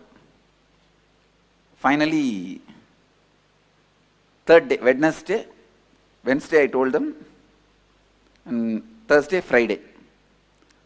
And of course, even Saturday I was there. Friday, Saturday I did not stay in the house, I went out. Sunday I left the house, that's all. Next Sunday I left the house. After that, there was no contact between me and them. They heard once I am in Ramakrishna Mutt, and when they came, I just saw them from distance and went away. That's all. And anyhow, I left the house and traveled and had different experiences, saw the different monks and sannyasis, everything, and had my realization, my, my life mission, everything. And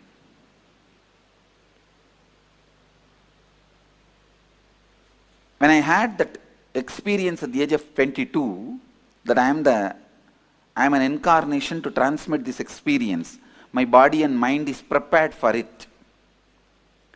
After that experience, it took 9 months for me to settle down normally. If I move the right hand, left hand will not move. If I move the left hand, right leg will not move.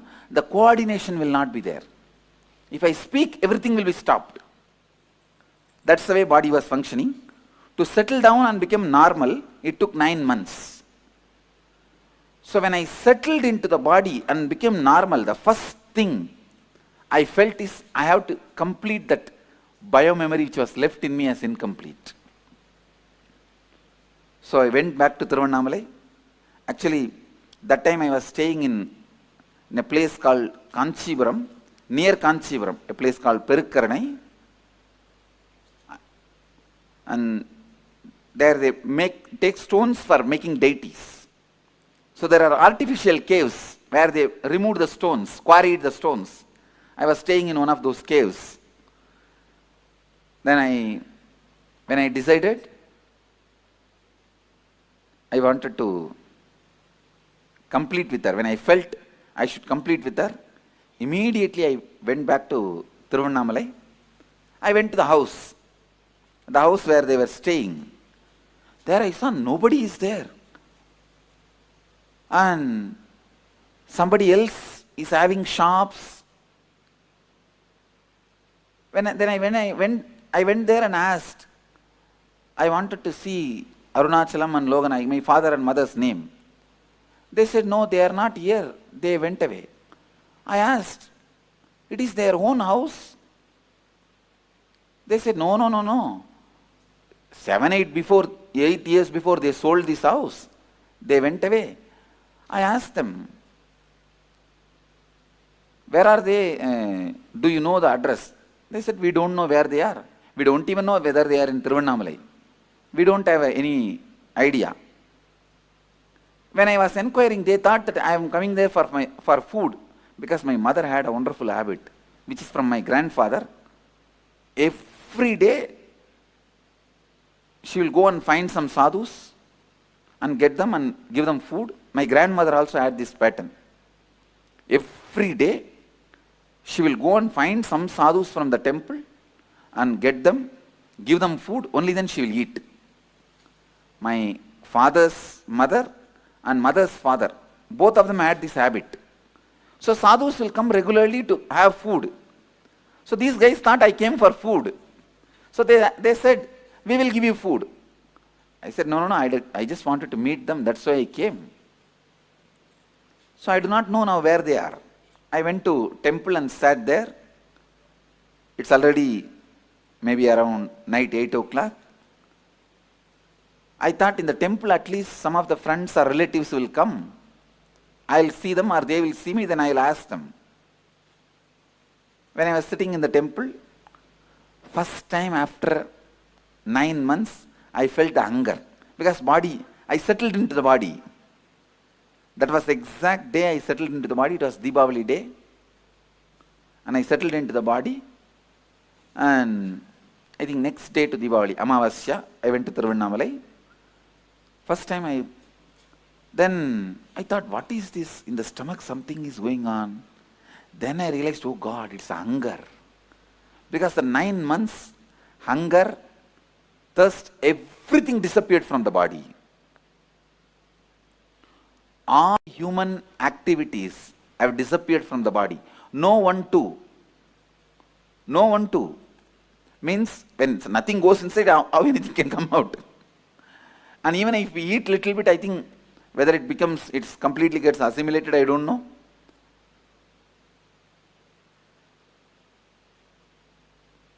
So first time I felt the hunger after the 9 months. So I was sitting in Tiruvannamalai. It was funny, sitting in Tiruvannamalai, hunger and no food. But immediately, in few minutes, I could see the power of space. The Devi temple priest, he walked straight from the Devi temple and gave the food to me, Nevedyam. I asked him, no, why are you giving it to me? To whom you want to give? Maybe you wanted to give for somebody else and you are mistaking and giving. I told him in Tamil, எனக்கு எது கொடுக்குறீங்க? நீங்க வேற யாரையோ நினைச்சிட்டு எனக்கு கொடுக்குறீங்கன்னு நினைக்கிறேன். Then he looked at me and said, no, eat, and went away.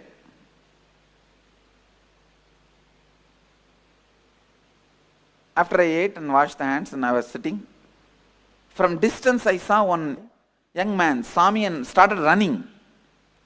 Then I know it's my classmate. From distance I recognized. He also recognized me. He thought if he comes near me, I'll run away. So he wants to inform my parents first. He ran and told my mother and father. In 10 minutes I saw in my vision space one face coming and standing. My mother came and stood. And she was afraid to talk to me. She recognized me and she's standing. I turned my face and the moment I recognized her, I gave my wide smile and asked her, how are you, Ma? The moment she saw a smile in my face, she thought, yes, she can communicate. She can relate. And immediately, tears started rolling in her eyes because she's seeing me maybe, 7, 8 years or after that. When I left, I'm a kid, now a sannyasi, shaved head, tall, shining face and sharp eyes, lean. Those days I used to be shaved head. And she was standing with tears.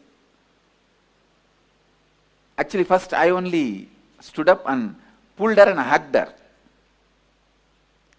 And she started crying, putting her head on my shoulder. Cried, maybe for 10 minutes. I just allowed. When she felt complete and took her body out, I saw my incompletion has disappeared. The incompletion which was in me, in my biomemory, disappeared. Understand?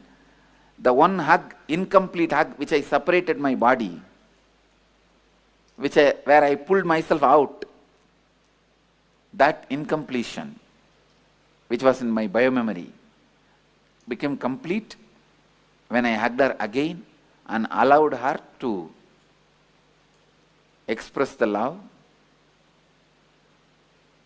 Then she said, please come and eat in the house. I said, now I am a sannyasi. If you give Purna Kumbha and offer the food in the banana leaf, like yesterday we served, I'll come and eat. She said, yes, I'll do. Next day she did all that ritual and I went and ate and came back. The moral of the story is, even if you are an incarnation, you have to complete. Understand? Even if you are an incarnation, you have to complete.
I actually saw half the participants, like every one of you. Vani, I saw how you were laughing and enjoying the whole story. So beautiful, right? The way Swamiji described, literally, like Swamiji said, we all could see the scene when the relatives are all coming and trying to convince Swamiji why Swamiji should not go. And, how Swamiji went. Ma Navamani was enjoying her heart out of this video. I saw she was laughing. Yes. Actually, this whole experience, it's just so beautiful, right? The completion with mother. Swamiji said, even as an incarnation, Swamiji's, the completion with mother was so important for Swamiji. Even as an incarnation, Swamiji had to do the completion for that last fulfillment. After enlightenment, also there was something still left. But when that hug with the mother happened, even that aspect got completed so beautifully. Swamiji's like, the way Swamiji explained, it's just too beautiful. So it explains to us the importance of completion. How important completion is and how you can physically feel the completion. Actually, many times our skin diseases and our internal organs, any issues with the body, all of these are directly related to the incompletions we have with our mother and father. When we experience completion and fulfillment with them, you will suddenly see so much of health, so much of fulfillment manifesting through you. Something really, really, really phenomenal is how Swamiji helps us all to achieve this deeper completion with our mother. And that is what all of us are going to be doing. When you are completing, when you are doing the completion process, you'll suddenly see something so like the heaviness that you don't even realize that you're holding on to will suddenly leave you. You'll feel so much of lightness, so much of fulfillment, love oozing out of you. Now, exactly like how Swamiji described, shall we all also experience the completion with Mother? Are you all ready?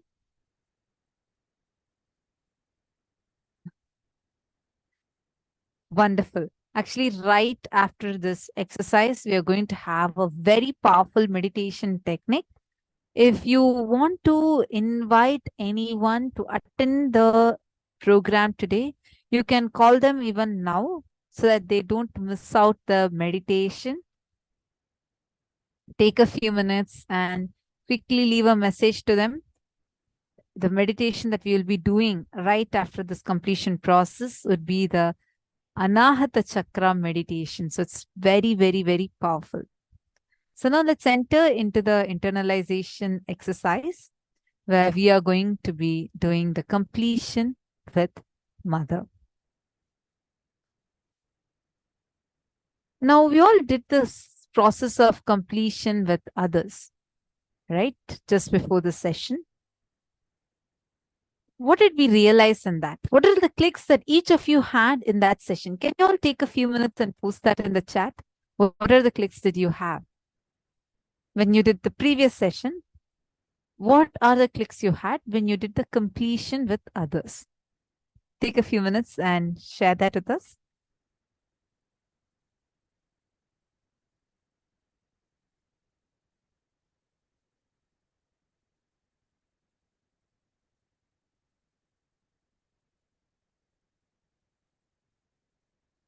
Ma Rainey is saying she feels so culturally connected. It's, yes, yeah, that is profound to know even Avatar. Ma Rainey, see, understand one thing. All the leelas that Swamiji does is just to show us that, hey, no matter what, no matter where you come from, whatever your background might be, whatever you might have gone through, no matter who you are Paramashiva. You have the possibility to experience this ultimate. You have the possibility to experience this fulfillment. Wow. Mohini Lata is saying, after 6 years, I spoke like I feel so different connected to my brother. He is there for me. Is completion. Actually, today it's very nice to see so many of you. Even another person had posted that, her experience with the completion with her husband. I think it's Ma Sarju Pandit, right? How she had that experience of completion with her husband. Understand, so many relationships, just with some silly incompletion we carry. We make such like life-changing decisions with that, and we like suffer so much. And today it is really, really beautiful to see how each of you will be, how each of you are experiencing that breakthrough. Marine, what I wanted to actually tell you was that the Leelas that Swamiji does is to show us that no matter who you are, what walk of life you're from, you are the ultimate. God is in you. You are Paramashiva. You are ultimately supremely powerful. And this powerfulness will not invoke any kind of arrogance or invoke any kind of violence in you. Don't worry. This powerfulness is rooted in completion, which will only bring you so much of fulfillment and love. You'll see day by day how you would suddenly start overflowing with tremendous love. That love energy overflowing through you, fulfilling you, and manifesting as love for the Master. Now let's all do the process. The first step for this, you're going to be writing down. I request you all, please take your paper and pen. First step, write down the relationship that you have with your mother. Describe it in a few words. How is your relationship with your mother? Please take a few minutes. Write this down sincerely. What kind of a relationship do you have with her?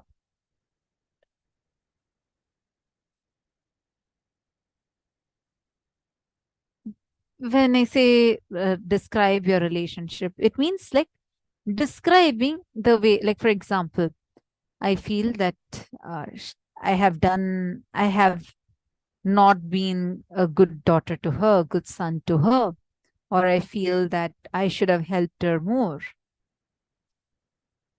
You feel that your relationship with her is not really strong. You feel a lot more completion is needed. Or you feel that she doesn't like you. Whatever is a relationship. Now, go back in your life and describe all the incidents when you started judging or having incompletions with her. Describe what actually happened, what she actually said, or what she actually did, which is the world, and how you experienced it, which is your my world. Pen down all the incidents that you remember. Take a few minutes and please start writing this down.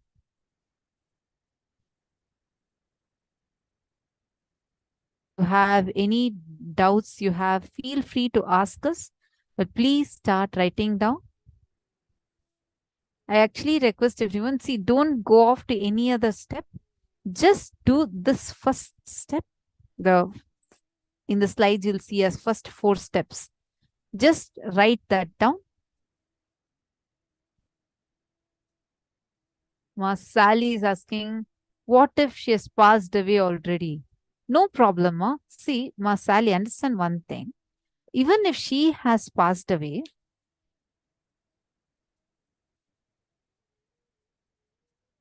understand, even if she has passed away, the impact that she has on you is still there. So do this process. Even if the mother has passed away, you can complete with her photograph. Understand, every relationship, there are 2 parts. One is that person, one is your mother. But there's a part of your mother which lives in you. your attachment, your incompletions, everything is an extension of her which is living in you. So you have to complete it and liberate it. Then in whichever body your mother is, she will also experience a certain breakthrough suddenly. So even if your mother is not in the body physically, you can complete with the photograph.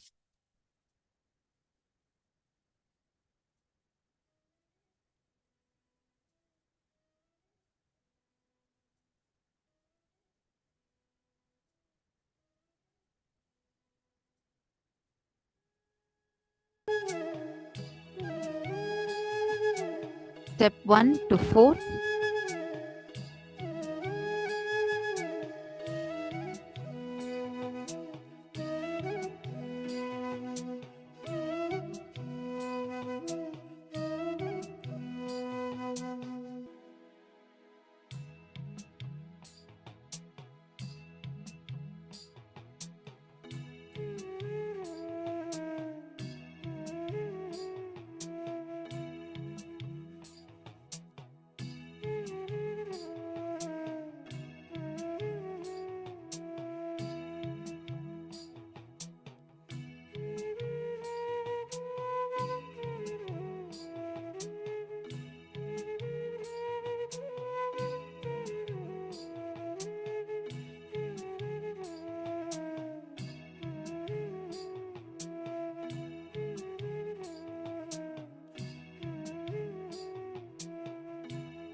Sarika Chuni is asking a question.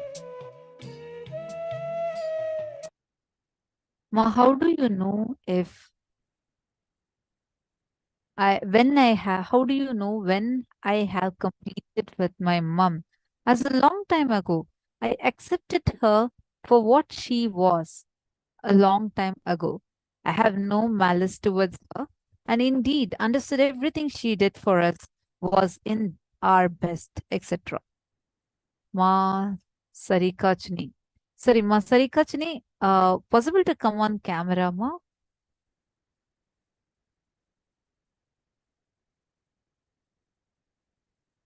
See, I just wanted to explain to you, Ma Sarika Chuni, when you are accepting her as she is, good. But that is not going to complete you. That may be helping to bridge your relationship with her, but that will not complete you.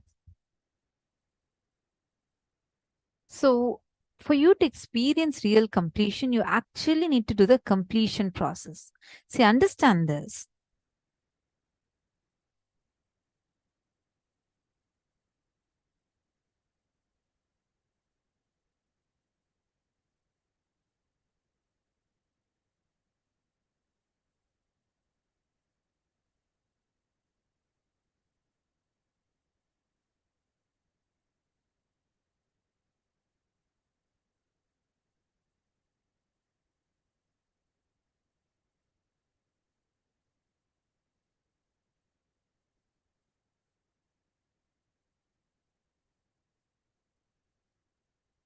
Nithyanandam. See, Masarika Chini, understand one thing. You might have accepted her, you might have understood what she did was right, it was good for you. I mean, all of us realize these things at some point, right? But that is not going to be completing you, because in the childhood or in your time when you did not understand her, the incompletions were from that intelligence. For example, let's say that you asked for a candy and your mom didn't buy a candy and give it to you, and you felt like your friend's mom had bought a candy for her and gave it to her, but not, and your mom didn't buy it for you. So you felt so bad. You felt like she doesn't love you. You felt so unloved. You felt so ununderstood. But then a few weeks later or a few years later, you realized, oh God, what she did was good for me. That candy would have not been good for my health, so she didn't buy it for me. Right. It might give you an understanding. And because of time, you feel that that has been complete inside you. But unfortunately, the incompletions are still sitting in you. When you remember those incidents, if those incidents are creating a hangover in you, meaning if they trigger any sort of emotions in you, whether it is hurt or guilt, whether it is anger or pain, whatever is the emotion it is getting triggered in you, understand it is that emotion that is getting triggered because of the incompletion. You need to sit and do the completion process so that you are able to liberate yourself from that. Are you understanding, Ma Sarika Chuni?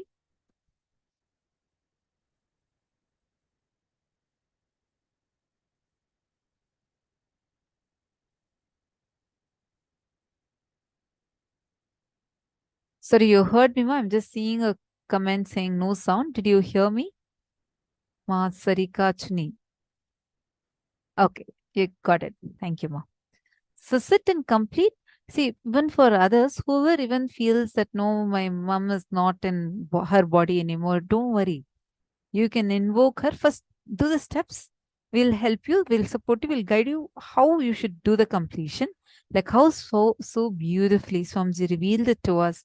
Let's just sit and do the process. Let Swamiji take care. All right? This will even give you a breakthrough in power manifestation also. Let's sit and do it sincerely.